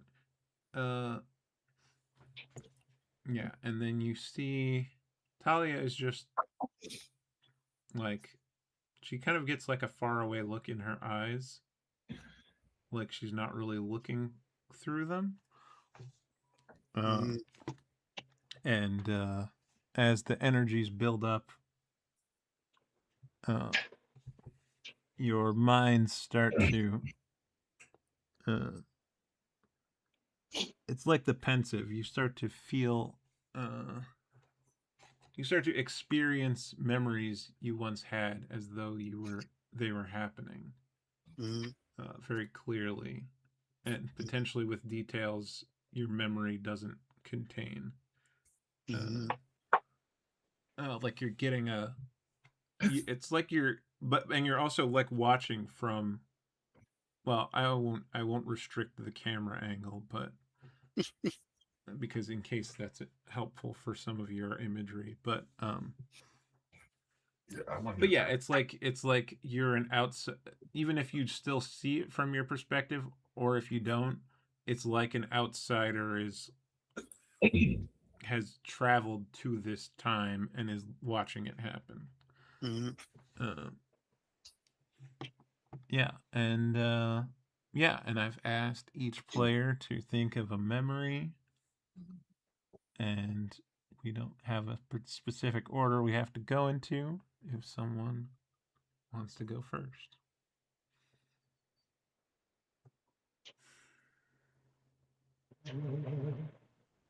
Or I can just since pick no one people. I think well, just scars would be pretty simple.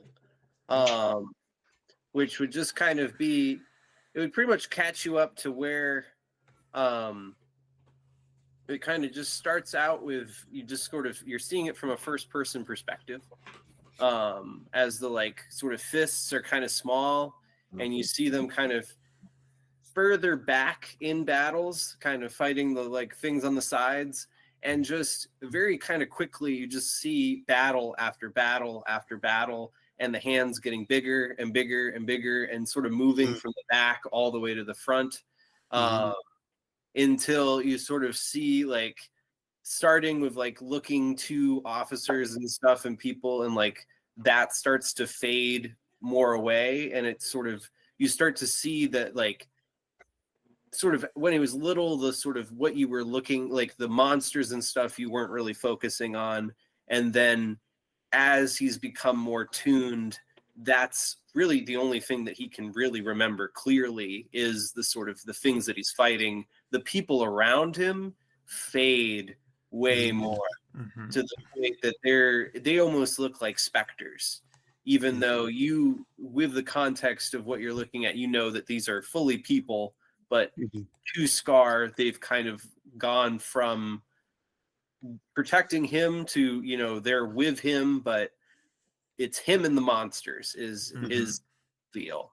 But that's it's quite the simple, but you just see this over, you know, very quickly, and it's kind of his whole life pretty much.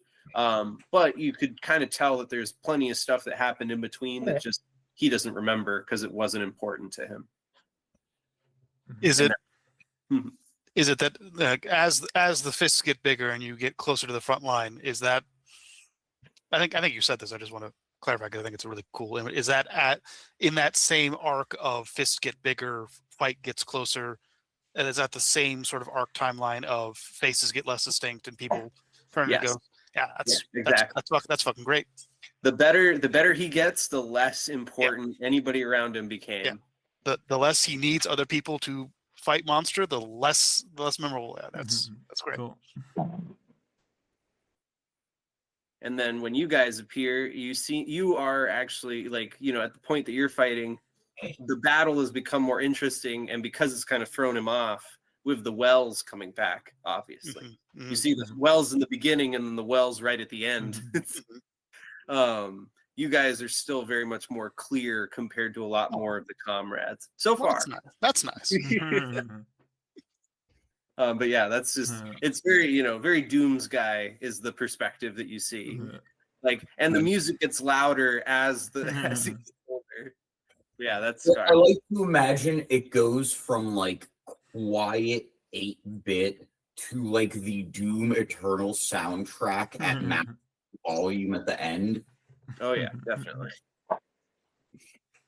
Like just growing. I don't think it was ever that calm in the beginning, but yeah, I agree with the growing. Yeah, like growing in complexity from played by a guitarist. I saw a YouTuber who lets viewers submit like mouth guitar lines, and then he puts them into the guitar. Hell It's yeah, kind of funny. That's amazing. Yeah. Okay. Who would like to go next? Caleb, how do you say to hide your bars or whatever the hell? If you go to the gears in graphics under enable performance enhancements, there's hover to show nameplate and bar overlay. Ah, I see it. I would like to go last because mine's fucking long. That's Okay. Okay. Well, I will go then. As you you know, sink down into the memories of Damien, it is bright and it is warm and it is a family. There are, you know, a half dozen brothers and sisters and dozens of cousins running around. Feels like a party, like a reunion. And it's a younger Damien watching as his older brother is being tattooed. He's seated at a table, and a senior member of the House of Iron is tattooing the geometric designs of the marks of command onto his skin. And you can see parents, grandparents, aunts, and uncles. It's a huge family, and everyone is so proud of his brother who is going off to war. And you feel in that moment that Damien is making a choice, because before him are two paths, the artisan or the soldier. And while two of his brothers and many of his cousins have become great smiths and engineers, they never engendered that kind of pride that he sees in his dad's face. And so the choice is made. Damien chooses his role. He will become a soldier. He will go to fight.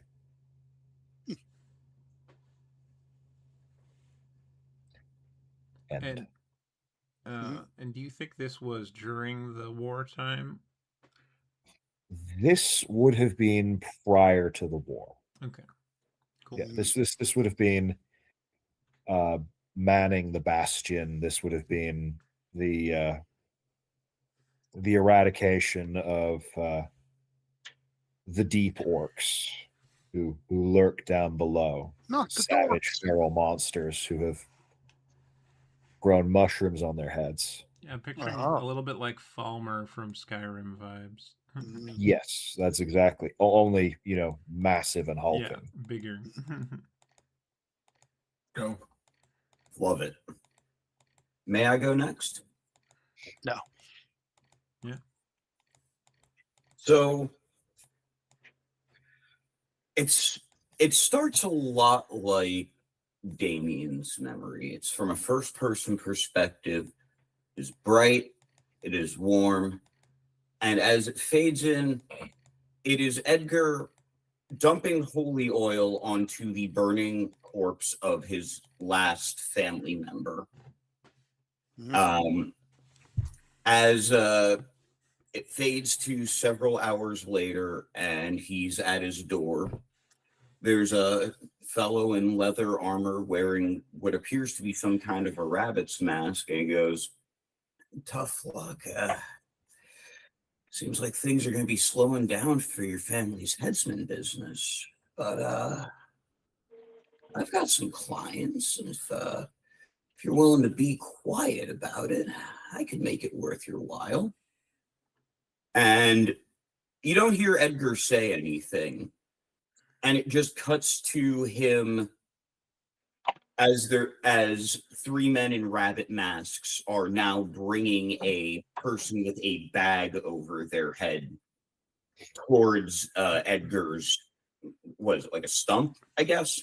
I don't know what the term for the fucking plinth you cut someone's head off on Yeah, is. a tree stump is a common one to use if you don't have a dedicated stone for it. Well, he would definitely. His family were previously executioners for the government, like the noble houses. So would. Yeah. Okay. So there's probably like a fancy chopping block. That's what it's called. A fancy Chopping chopping block. block. Knew we'd get there. Like in like the courtyard of the house.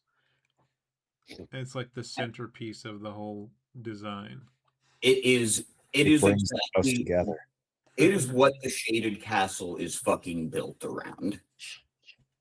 And as Edgar raises his sword, you hear him say, "When I bring this sword down, may the poor sinner beneath it find justice." And then it cuts to a week later. He's opening the door. The same rabbit masked man is there. And he does it again. Says the prayer, the whole thing. And this happens a total of 7 times.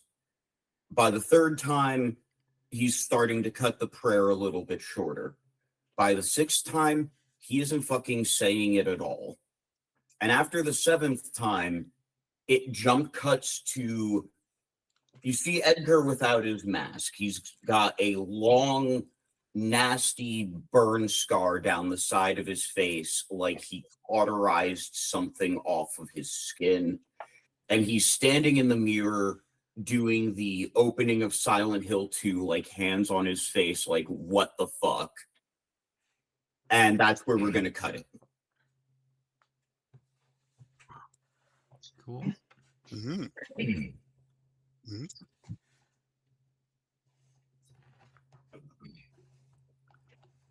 Okay, so it's June or Jason time. I can go. Okay. Do it. Long ago in an icy, snowy northern village, the Legion of the Breitagard, who are roaming soldiers, but those who basically seek rifts and such in the plain in order to be the sort of Marine Corps of it all, I guess. They go there first, they fight the hardest, they die the most, if that's what calls. And on one fateful summer, which lasts like 3 weeks, a pair of twins are born, each in their own manger. They are strong babes. They drink and eat fast, and the markings on their back where their wings will grow are pure and unscarred. They are said that they will one day be, strong warriors who will fight in Odin's honor. And most auspicious is that two ravens land upon the pram, one white, one black, each with 3 eyes. They caw, they bork, they flap their wings, and they flit away. You'd see like a short cut of, 6, 8, 12, 18. Like they're just kind of, they become true battle sisters fighting back to back. They learn how to hold their swords into the crenellation in the shield so that they may stab and defend. They defend each other. I bet They there's learn to. I bet there's a really cute one when they're like 4 and they have sticks and they're sword fighting.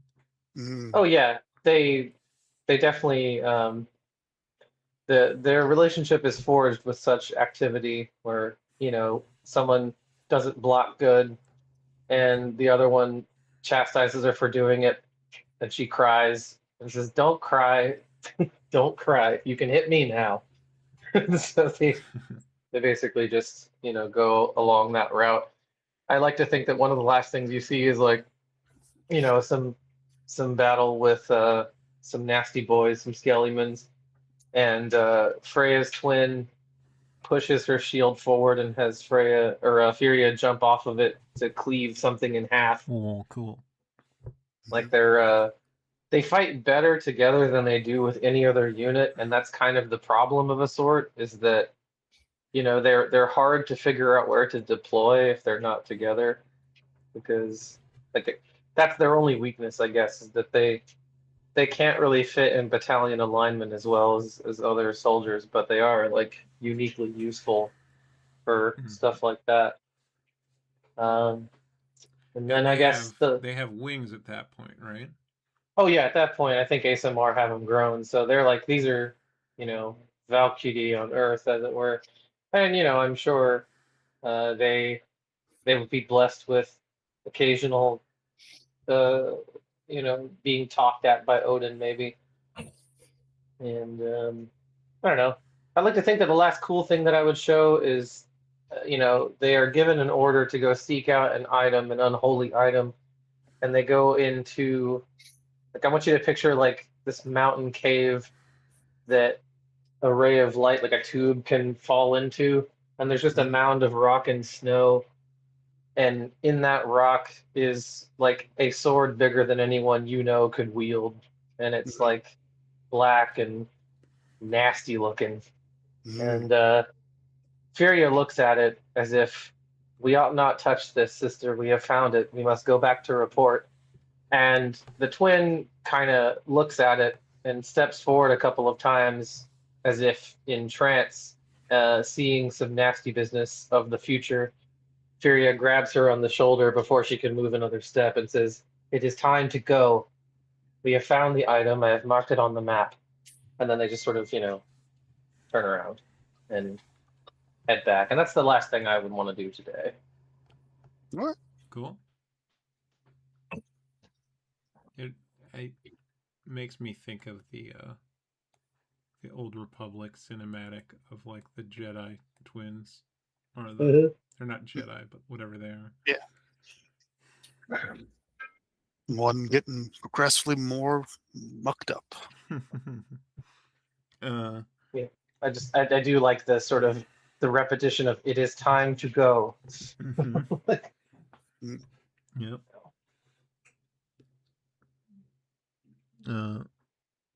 Jason, what you got? So you guys would see they got a fire going, and it's Lod. He's younger. He's probably, I don't know, like 10, 12, somewhere in there. And around the fire is another bugbear that looks almost exactly like, very, very similar to him. And there are 3 other ones about the same age, younger and older. They're all kind of Tim, are there marshmallows in the Unholy War? Sure. Oh, I hope so. Sugar They're exists, all like so- toasting marshmallows, just having a great time. Lod turns and his uncle, he like ruffles his hair, and he's like, he tells him he did so good today, that he's proud of him, and he kind of wanders off to the edge of the firelight, and Lod goes back to the kids are all competing about who's going to have the better, the best tasting treat, and who's going to burn theirs and whatnot. And his uncle comes back, and he hands Lod a guitar, and he starts teaching him how to use the guitar that Lod always carries around with him. Which, I don't know what's come up with. And as it starts to zoom out, you actually notice there's you look at the guitar and there's a bloody handprint on it. At the edge of the camp light, it fades out, and there's a pile of bodies just laying there all fucked up. And then before it cuts out, there's just several flashes of like death and violence that are just bugbears ripping people to shreds for like fucking with them in the lawless lands. But it's just like all that's overlaid over Lod's like smiley face of like learning how to play the guitar. That's incredible. Country roads take me home. Death and mayhem slaughter to the place I belong. Murder, murder, murder, murder. A bloody handprint on the guitar because like his uncle very clearly just went and like took it from a dead body and hands it to him, and starts like kind of teaching him, and like they're in very high spirits, but like as it like pans out to the edge of the firelight where you can kind of see there's, like I said, a tall body of like pile of bodies, people who try to rob them, or maybe they had to take something from defending themselves, but it's just the way it is in the lawless lands. Yeah. Sometimes you gotta chop up a bunch of people. But it really just feels like, honestly, like a good memory, and like just like another day in his childhood, like out in the lawless lands. This is just how it was. That's me. Very good. Okay, I guess it's Caleb time.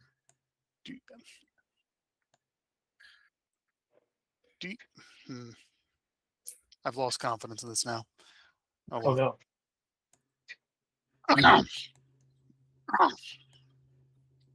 If you get bored, shout at me. Giant can just have longer memories. Yeah, and plus he just communed with his mother. This is fresh. New downloaded data. Yeah. You are a child carried on your father's shoulders. He is warm and sturdy beneath you, somehow more real and solid than the hill he's climbed to watch the muster and the battle. Away to the east, 3 huge, shining rivers meander and twist alongside each other until they join into a single, broad, muddy swath before deepening and separating again. Verma Ford, your father rumbles beneath you. That's where King Regel, grand be his name, means to stop the demons. The little folk to the south will never thank us, but today our people will save the world. Our people. The words send a thrill through your already excited mind. Today is the culmination of a grand adventure that began many months ago, when a frost giant came to your village to call upon old oaths of fealty that barely anyone remembered. But your mother was the first to answer the call, the first to know her honor, the first to show her skill with the great bow to the frozen Jarl. Everyone in the town that could fight was called upon to serve, and everyone else came along to support and to watch. Your father, with his faint little bit of fire giant blood, was conscripted to forge thousands of arrowheads. And such arrowheads he forged. Sharp, armor-piercing bodkins, serrated heads to rip flesh, dulled and heavy heads to shatter bone, silvered and cold iron heads as bane against undead and worse, mithril heads to bear enchantments, and a dozen more types besides. For months you traveled and watched your mother train and helped your father work. Every day you saw newer and stranger faces, smelled new scents, ate bizarre new foods. You are a child. It has been a grand and exciting adventure. And it has all led to this, to the day when you can cheer your mother on as she helps the King of Ostrun save the world.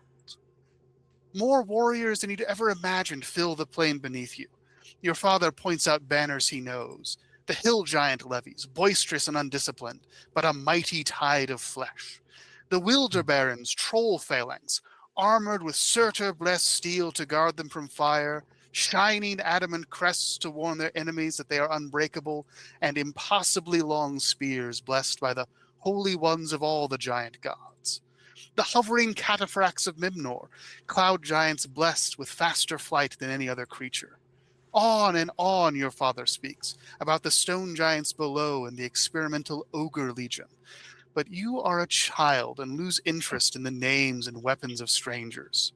Your eyes seek only one thing, the ice crescent banner of the frozen Jarl's archers, the banner under which your mother fights. Finally, after what seems like hours, you see it and interrupt your father to point it out. He rumbles beneath you, amused by your single-mindedness. Yes, there she is. The frozen Jarl has mustered 3 full great bow companies. See how your mother's company takes up a position behind the Wilder Baron's phalanx? They're in the very center of the king's line, a place of honor. Your mother and her companies will feather anything that approaches with enough arrows to fill the sea. The trolls will hold the ford, skewering anything that is foolish enough to survive. And behind them, the king himself and all his storm giant kin will stand in reserve. Your father goes on to explain about the flanks, the fire giant juggernauts, and the stone giants guarding the underground roads beneath the ford, the risky placement of the hill giant levies on the left, and the untested ogre legion on the right. But you are a child, and don't listen.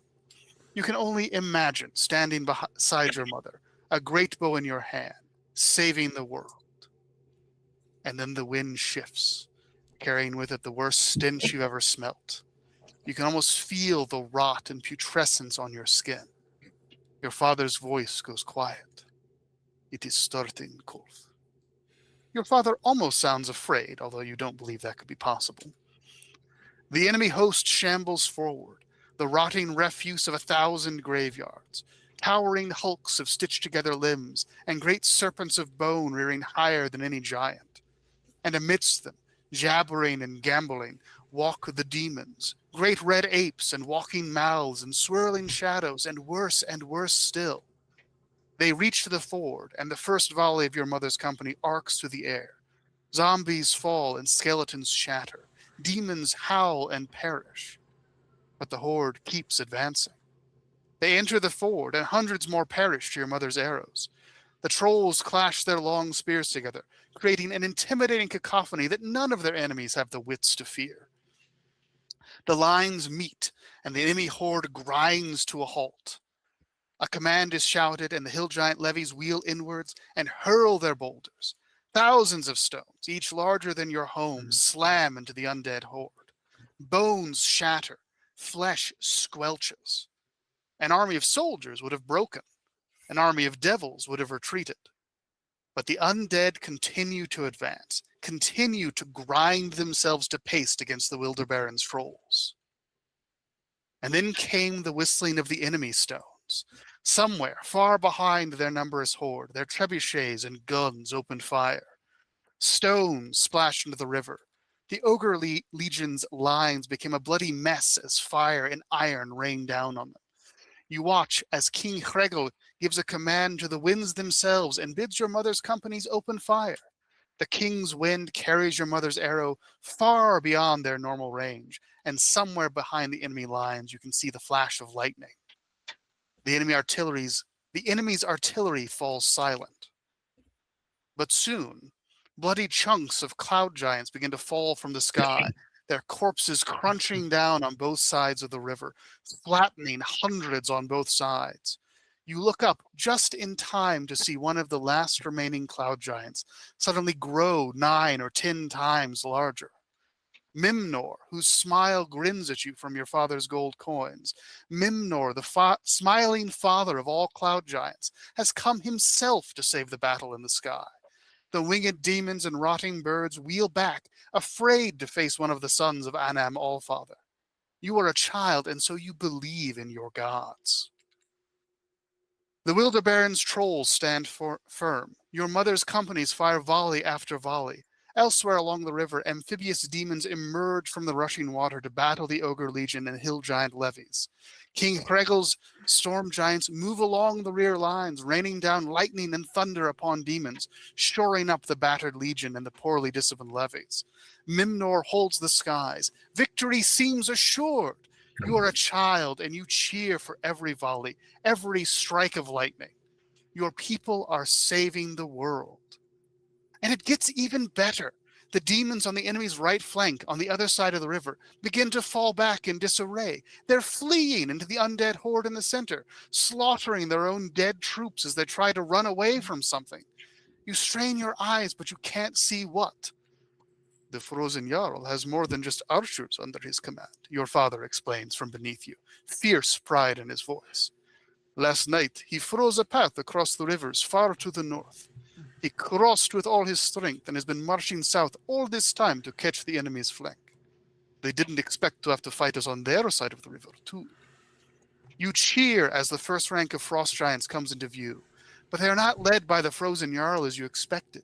A Titan-sized giant, looming so large over the frost giants as to make them seem like mere Goliaths, a frozen longsword in his hand, leads the charge. Thrym himself, the warrior god, the father of all frost giants, has come to put an end to the demonic incursion.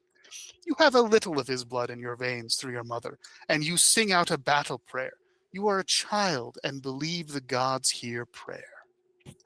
You can hear King Hregel's thunderous laugh. He too believes the battle is almost won, as Thrym and the Frozen Jarl cut their way through the demonic lines, driving them ruinously through the undead horde at the army's center. Your mother's arrows continue to fly, and the trolls stand firm. Victory seems certain until Mimnor's mighty corpse falls into the frost giant lines, crushing scores and throwing the advance into confusion. You look up in horror and see dragons. Undead, rotting dracoliches and zombified drakes and great scaled ghosts.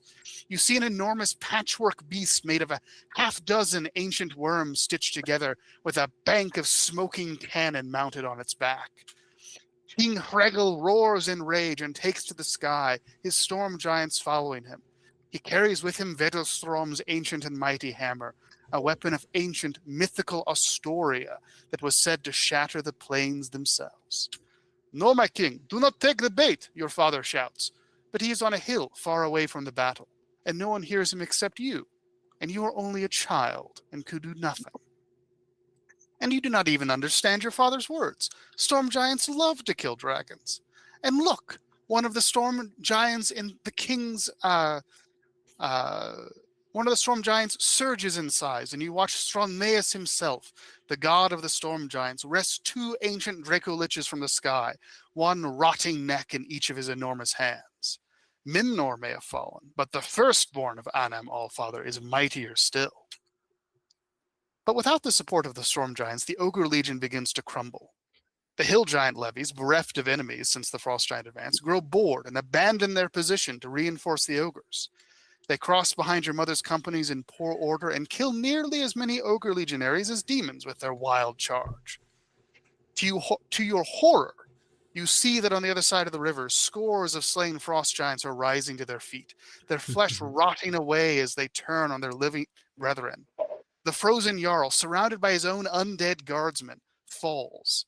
An undead wizard manages to incinerate Thrym's mighty knee, and the warrior god topples into the undead horde, and you lose sight of his thrashing body underneath thousands of the undead. The Wilder Baron's flank, once guarded by the hill giant levies, is now exposed. Amphibious demons begin to swarm across the river to the unguarded shores near your mother's companies. Your father squeezes your legs comfortingly. Don't worry, Kolf. We have another reserve. Your gaze follows his finger as he points back towards the camp, and you smile. The fire giant smiths and all their laborers, armed and armored by their own work, are marching in good order to fill the gap left by the hill giant levies. From your father, you have a little fire giant blood as well, and so you sing a smithing paean as the foremost fire giant grows into Surtur himself, the forge father, the god of fire giants and rival of Thrym. The warrior god may have fallen, but Surtur's armor is thick and his fire could burn a dragon. You are a child and believe the world can yet be saved. Surtur's reserve makes it to the shore just in time, and your mother's companies are kept safe from the demonic horrors. For a time, the battle stays locked in balance. King Hregel and Stronmaeus slaughter dragons in the sky. Surtur's fire giants hold back the undead frost giants. The Wilder Baron's trolls stand firm. The hill giants and ogre legion sell their lives dearly. Your mother fires volley after volley after volley. Mist begins to rise from the river, thick and pale. You don't think anything of it. Surtur's fire is probably evaporating the river. But there is a lot of mist, and it is climbing straight towards the storm giants. It envelops Stronmaeus, and then the mist changes. You don't quite understand what you're seeing as the mist becomes people. Thin, sickly-looking creatures, smaller than Goliaths. Your father curses beneath you. You don't understand most of the words until the last. Vampires.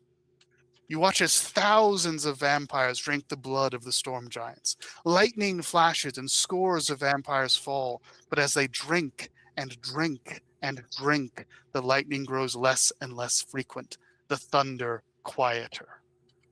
Until at last Stronmaeus falls, his titanic corpse flattening the Wilder Baron's troll phalanx, and 1,000 of the undead choking the ford. You scream in terror. Is your mother safe? You don't even notice the rest of the storm giants falling, their huge bodies crushing both armies and half damming the river. You don't notice the swarming, storm-empowered vampires descending upon your people's flanks. But then you see it. Arrows continue to fly. But now they are firing at enemies on this side of the river, as undead ogres and giants rise on all sides and vampires descend to feed. Beneath you, your father goes still. He can't believe it either. Your people aren't saving the world. They're losing. But when all hope seems lost, when the undead crawling over Stronmaeus' corpse are just about to reach your mother's company, the gods do not disappoint. Surtur, burning like a second sun, molten shields in either hand, sweeps the undead off of Stronmaeus' body. The storm giant god stirs and rises with living flesh.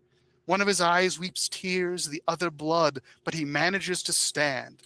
And just past him, you can see King Hregel himself, Vedastrom's mighty hammer raised. And then the hammer falls, smashing into Stronmaeus' weakened side, and an explosion of pure force shatters both the sky and the god's ribcage. It is only then you see the demons perching on King Hregel's shoulders, the unholy sheen in his eyes and the rot spreading across his flesh. With a roar, Surtur charges the demon-possessed king, but the demon mages call up the depths of winter itself, slowing and weakening the Father of Forges enough for a series of blows from Veterstrom's stolen hammer to shatter his armor and cast him steaming and broken into the river. Your mother's companies are breaking now, but there is nowhere to run. There are too many undead, too many demons, too many reanimated giants all around. You watch, praying desperately to Anam Allfather, to Skorea Stonebones and Grolantor, the only 3 of your gods who yet live. But Grolantor only knows his hunger. Skoreas is locked in battle beneath the earth, and Anam Allfather does not answer you. You are a child. You watch, helpless, as the undead King Thregel slams his stolen, god-killing hammer down onto your mother's company. The earth shakes and rumbles as the hammer's blow ignites an arcane explosion that scatters your mother's company into grisly, airborne bits. You and your father cry out as one in pain and then in terror as you realize the battle is fully lost. Your father turns and runs, his grip on your feet like iron, his breath like bellows beneath you. You hear the false thunder of demonic firearms and a sudden, sharp impact below you. You topple from your father's shoulder, and the ground rushes up to meet you. When the blackness fades, you find yourself lying in the dirt at the foot of the hill. You can still feel your father's hands gripping your legs, but when you look down, you see that they've been severed at the wrist. Shit. You look back up the way you came, up the slope of the hill, and see pieces. Pieces and blood. You start to cry, but the hands gripping your legs turn rotten and begin to crawl up your body, animated by the necromantic powers the demons have unleashed. You scream and crawl backwards, but the hands are on you now, their nails like claws cutting into your skin. In desperation, you reach down and wrench one of the hands off of you and hurl it as far away as you can. The second hand rushes up your legs to your torso like some terrible headless spider.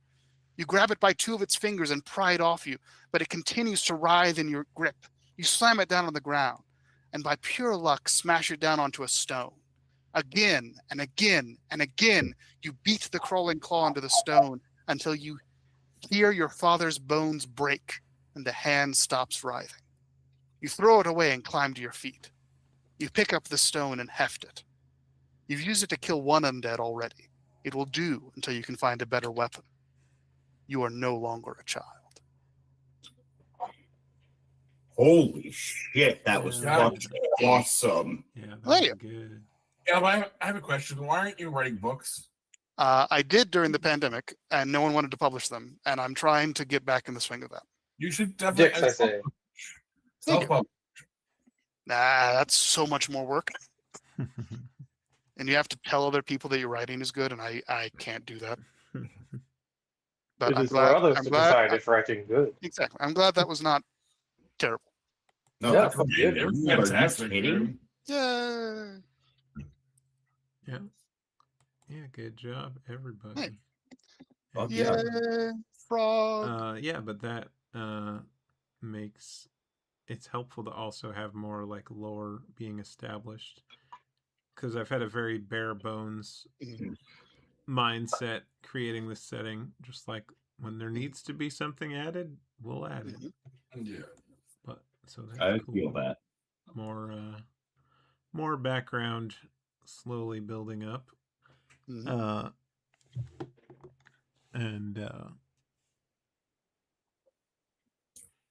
Yeah, sort of as the visions, as you come back to the room, having all experienced all of those things,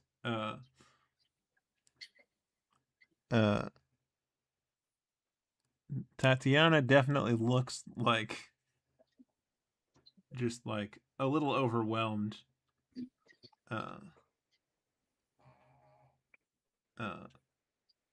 Like she's done this before, but it hasn't ever been this intense. And Talia is just like the opposite, like just very like, yeah, memories. People have them. Like, Whatever. Mhm. I Yeah, and sort of or she says, "Okay, Tatiana. I see 10 times that every day. You'll be okay. You're going to have to learn if you're ever going to take my place. If that even ever happens." And Tatiana says, "Oh, I'm sure you'll find a way to live forever. If anyone can do it, it would be you." Nonsense, child. No one lives forever. And those who do, well, they have to deal with the consequences. Anyway, I'm distracted again. Yes. You have shown me many things. And I have found many things.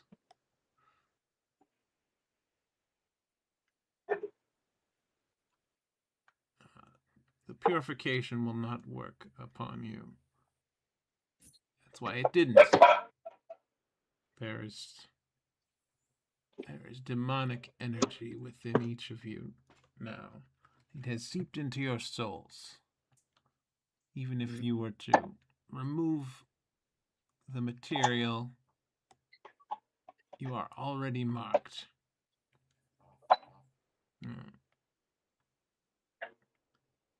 It seems if you were to die, your soul would stay linked to your corpse and not travel to any afterlife.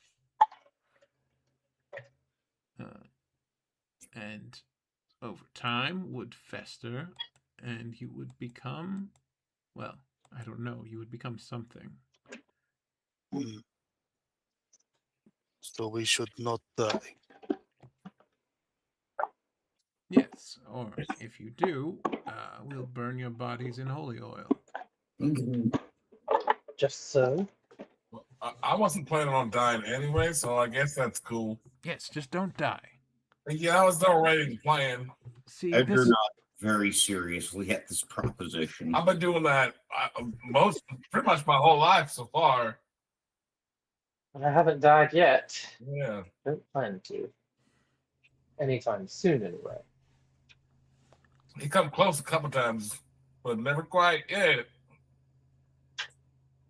Yes, well, and yes, I suppose if the right magic was performed on your corpse, perhaps something could be done, but we won't know until one of you dies, at which time I will take detailed notes, so that the rest of you may have a better chance. I want that. How honorable. The important, the masked one. What's his name? Tatiana. Oh, that's Sir Edgar. Yes, you. You are more cursed. Edgar tilts his head in visible confusion. The demon you fought performed some sort of magic utilizing the abyssal steel lodged in your body.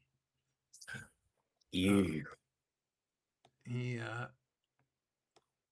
Though you did resist the worst of its effects, there is still a connection. The demon is keeping an eye on you. You see Edgar's eyes kind of narrow under his mask when she says that. Wolf just draws and knocks. But this is a good thing. Don't worry. I mean, it's not good that you're cursed. What I'm saying is...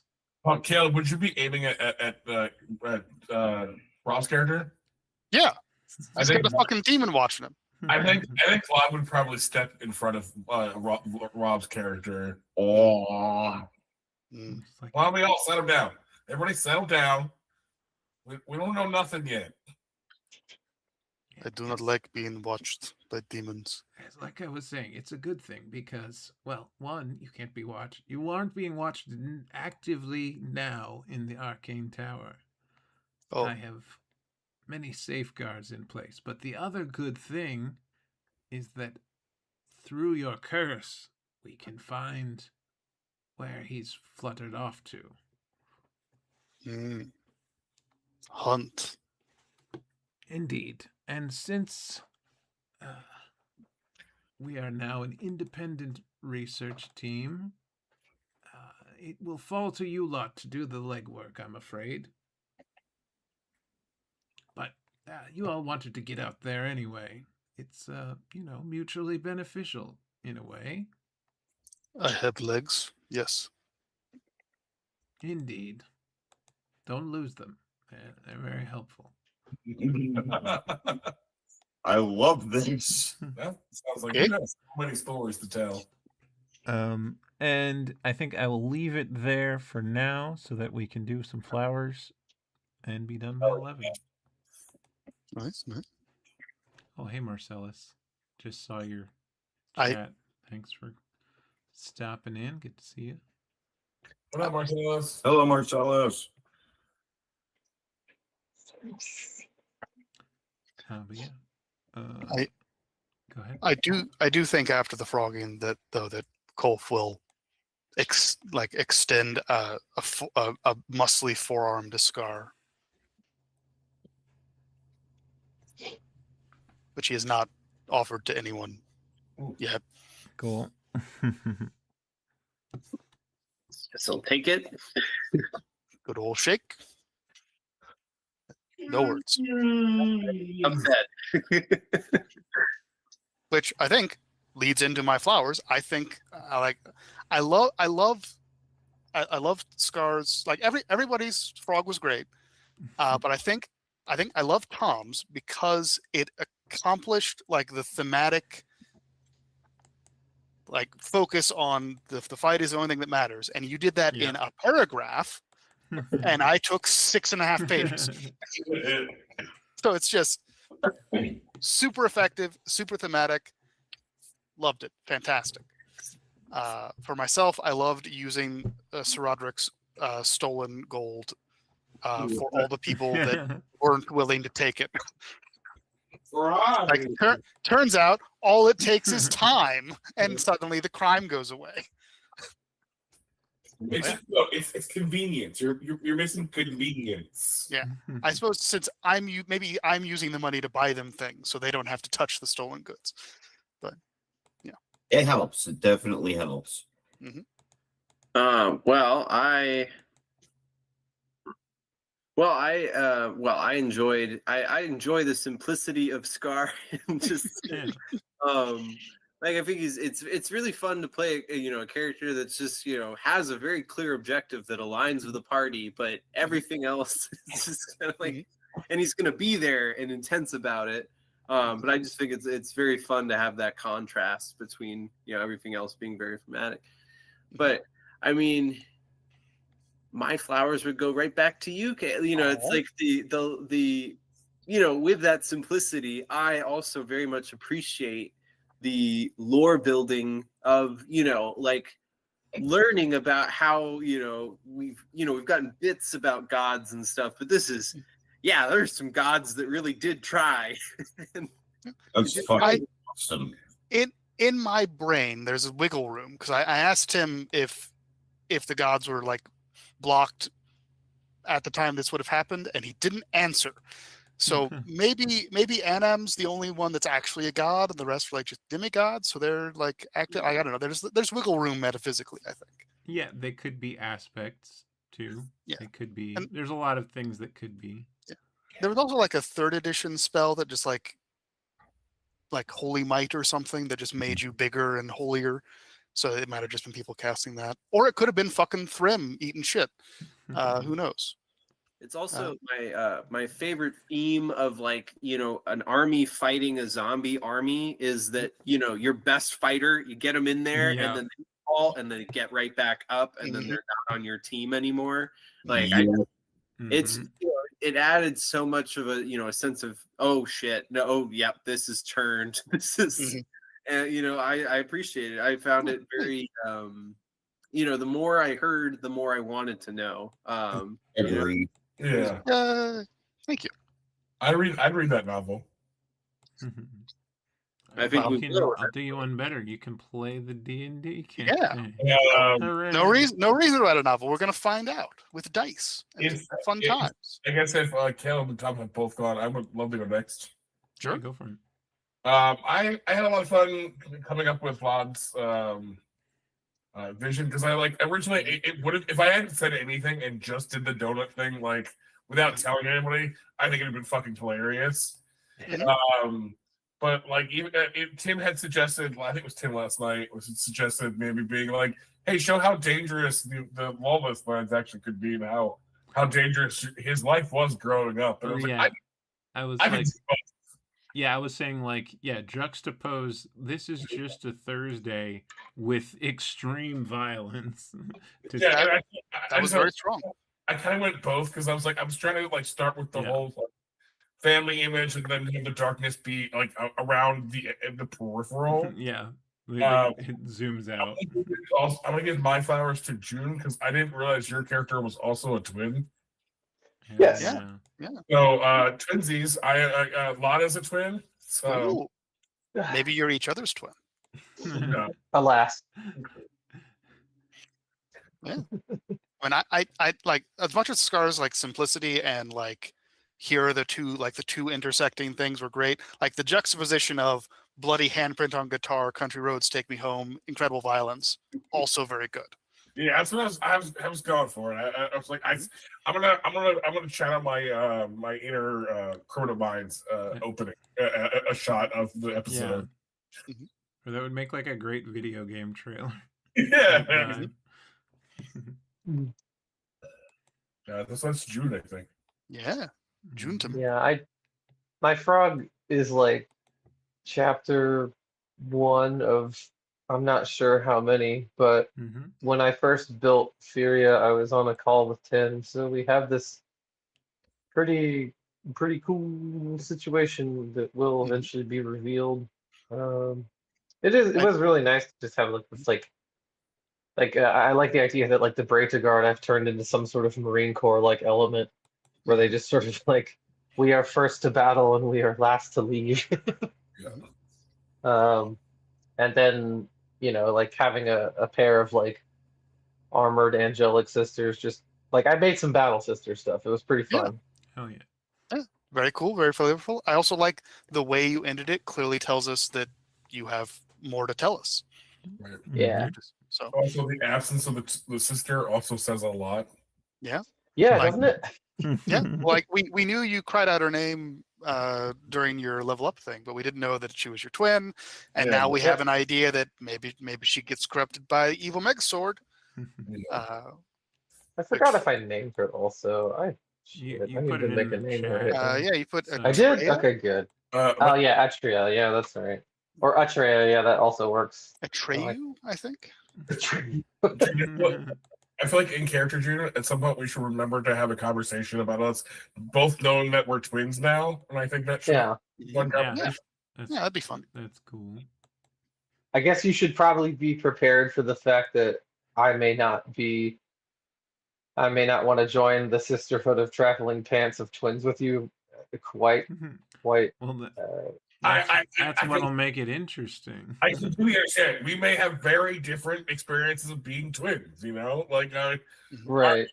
Our paths could have been very different paths. It would be very. It would be valid. nice to see some reluctance to be nice to someone for the first time ever when you try to approach me. Well, we'll have to sort of- find out what happens in the next session when Well, the we still- conversation occurs. We still That's got just a theory. flowers to go. Don't be cutting us off too soon. Yeah, June, where's your I'm flowers? just saying that Oh, yeah. discussion will happen. Okay. next Oh Right, yeah, you- who kicked ass today? It's a little thing, but I like that Rob spent time with me learning how to speak. That was cool. Yeah, I know the donation of his proficiency time. It was very Yeah, that was pretty cool. very 'Cause now I have- penitent vibes of him. I can definitely have- see you being very like, I need somebody else to know how to speak ASL because this Yes. asshole always doesn't speak A. Yeah. Yeah. I guess I'd like to think that this AE is that like that old AE letter that is like what Yeah, Aegis? No, it's E, isn't it? I it's don't like, know. Yeah. Extra, Sometimes it's X-ray. IE. yeah. I learned to roll to learn sign language, Yeah. and I have 33 of some unknown amount of points, which I hope is 100, but who knows? We shall see. We shall see. Roberto. Robert, you must.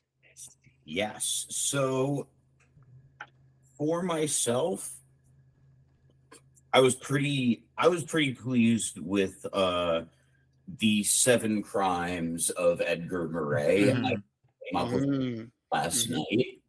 night. mhm.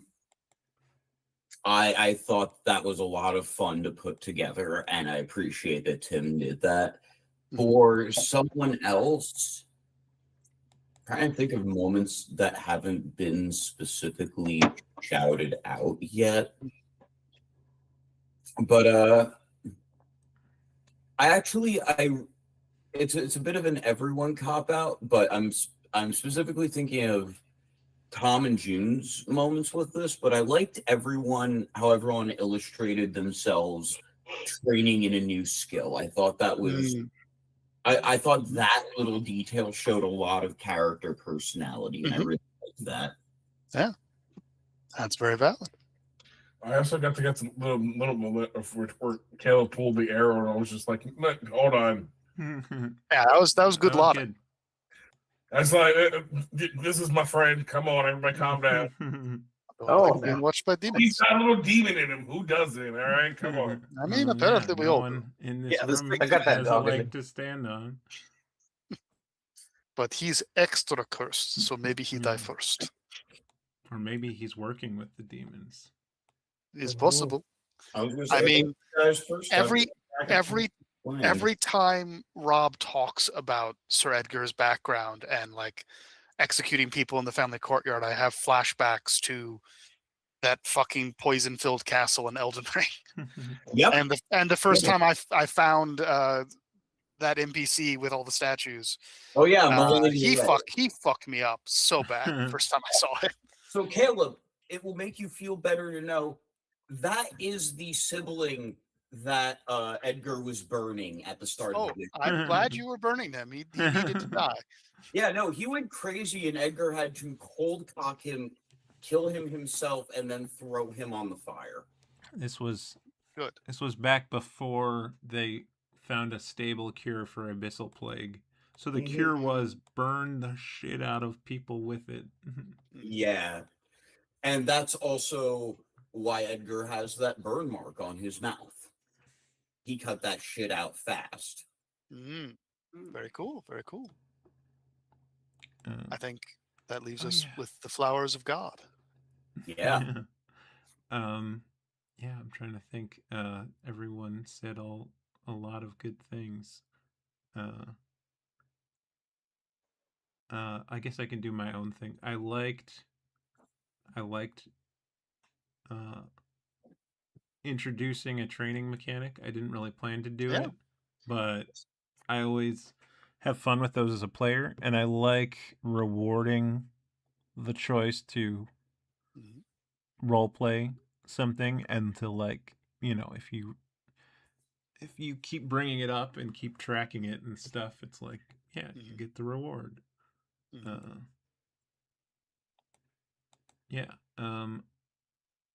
Yeah, I think everyone's memories were so good in different ways. And what I liked about that too was that it felt like you were different people remembering differently too, kind of. Yeah. Like it turns out we are different people. Yeah.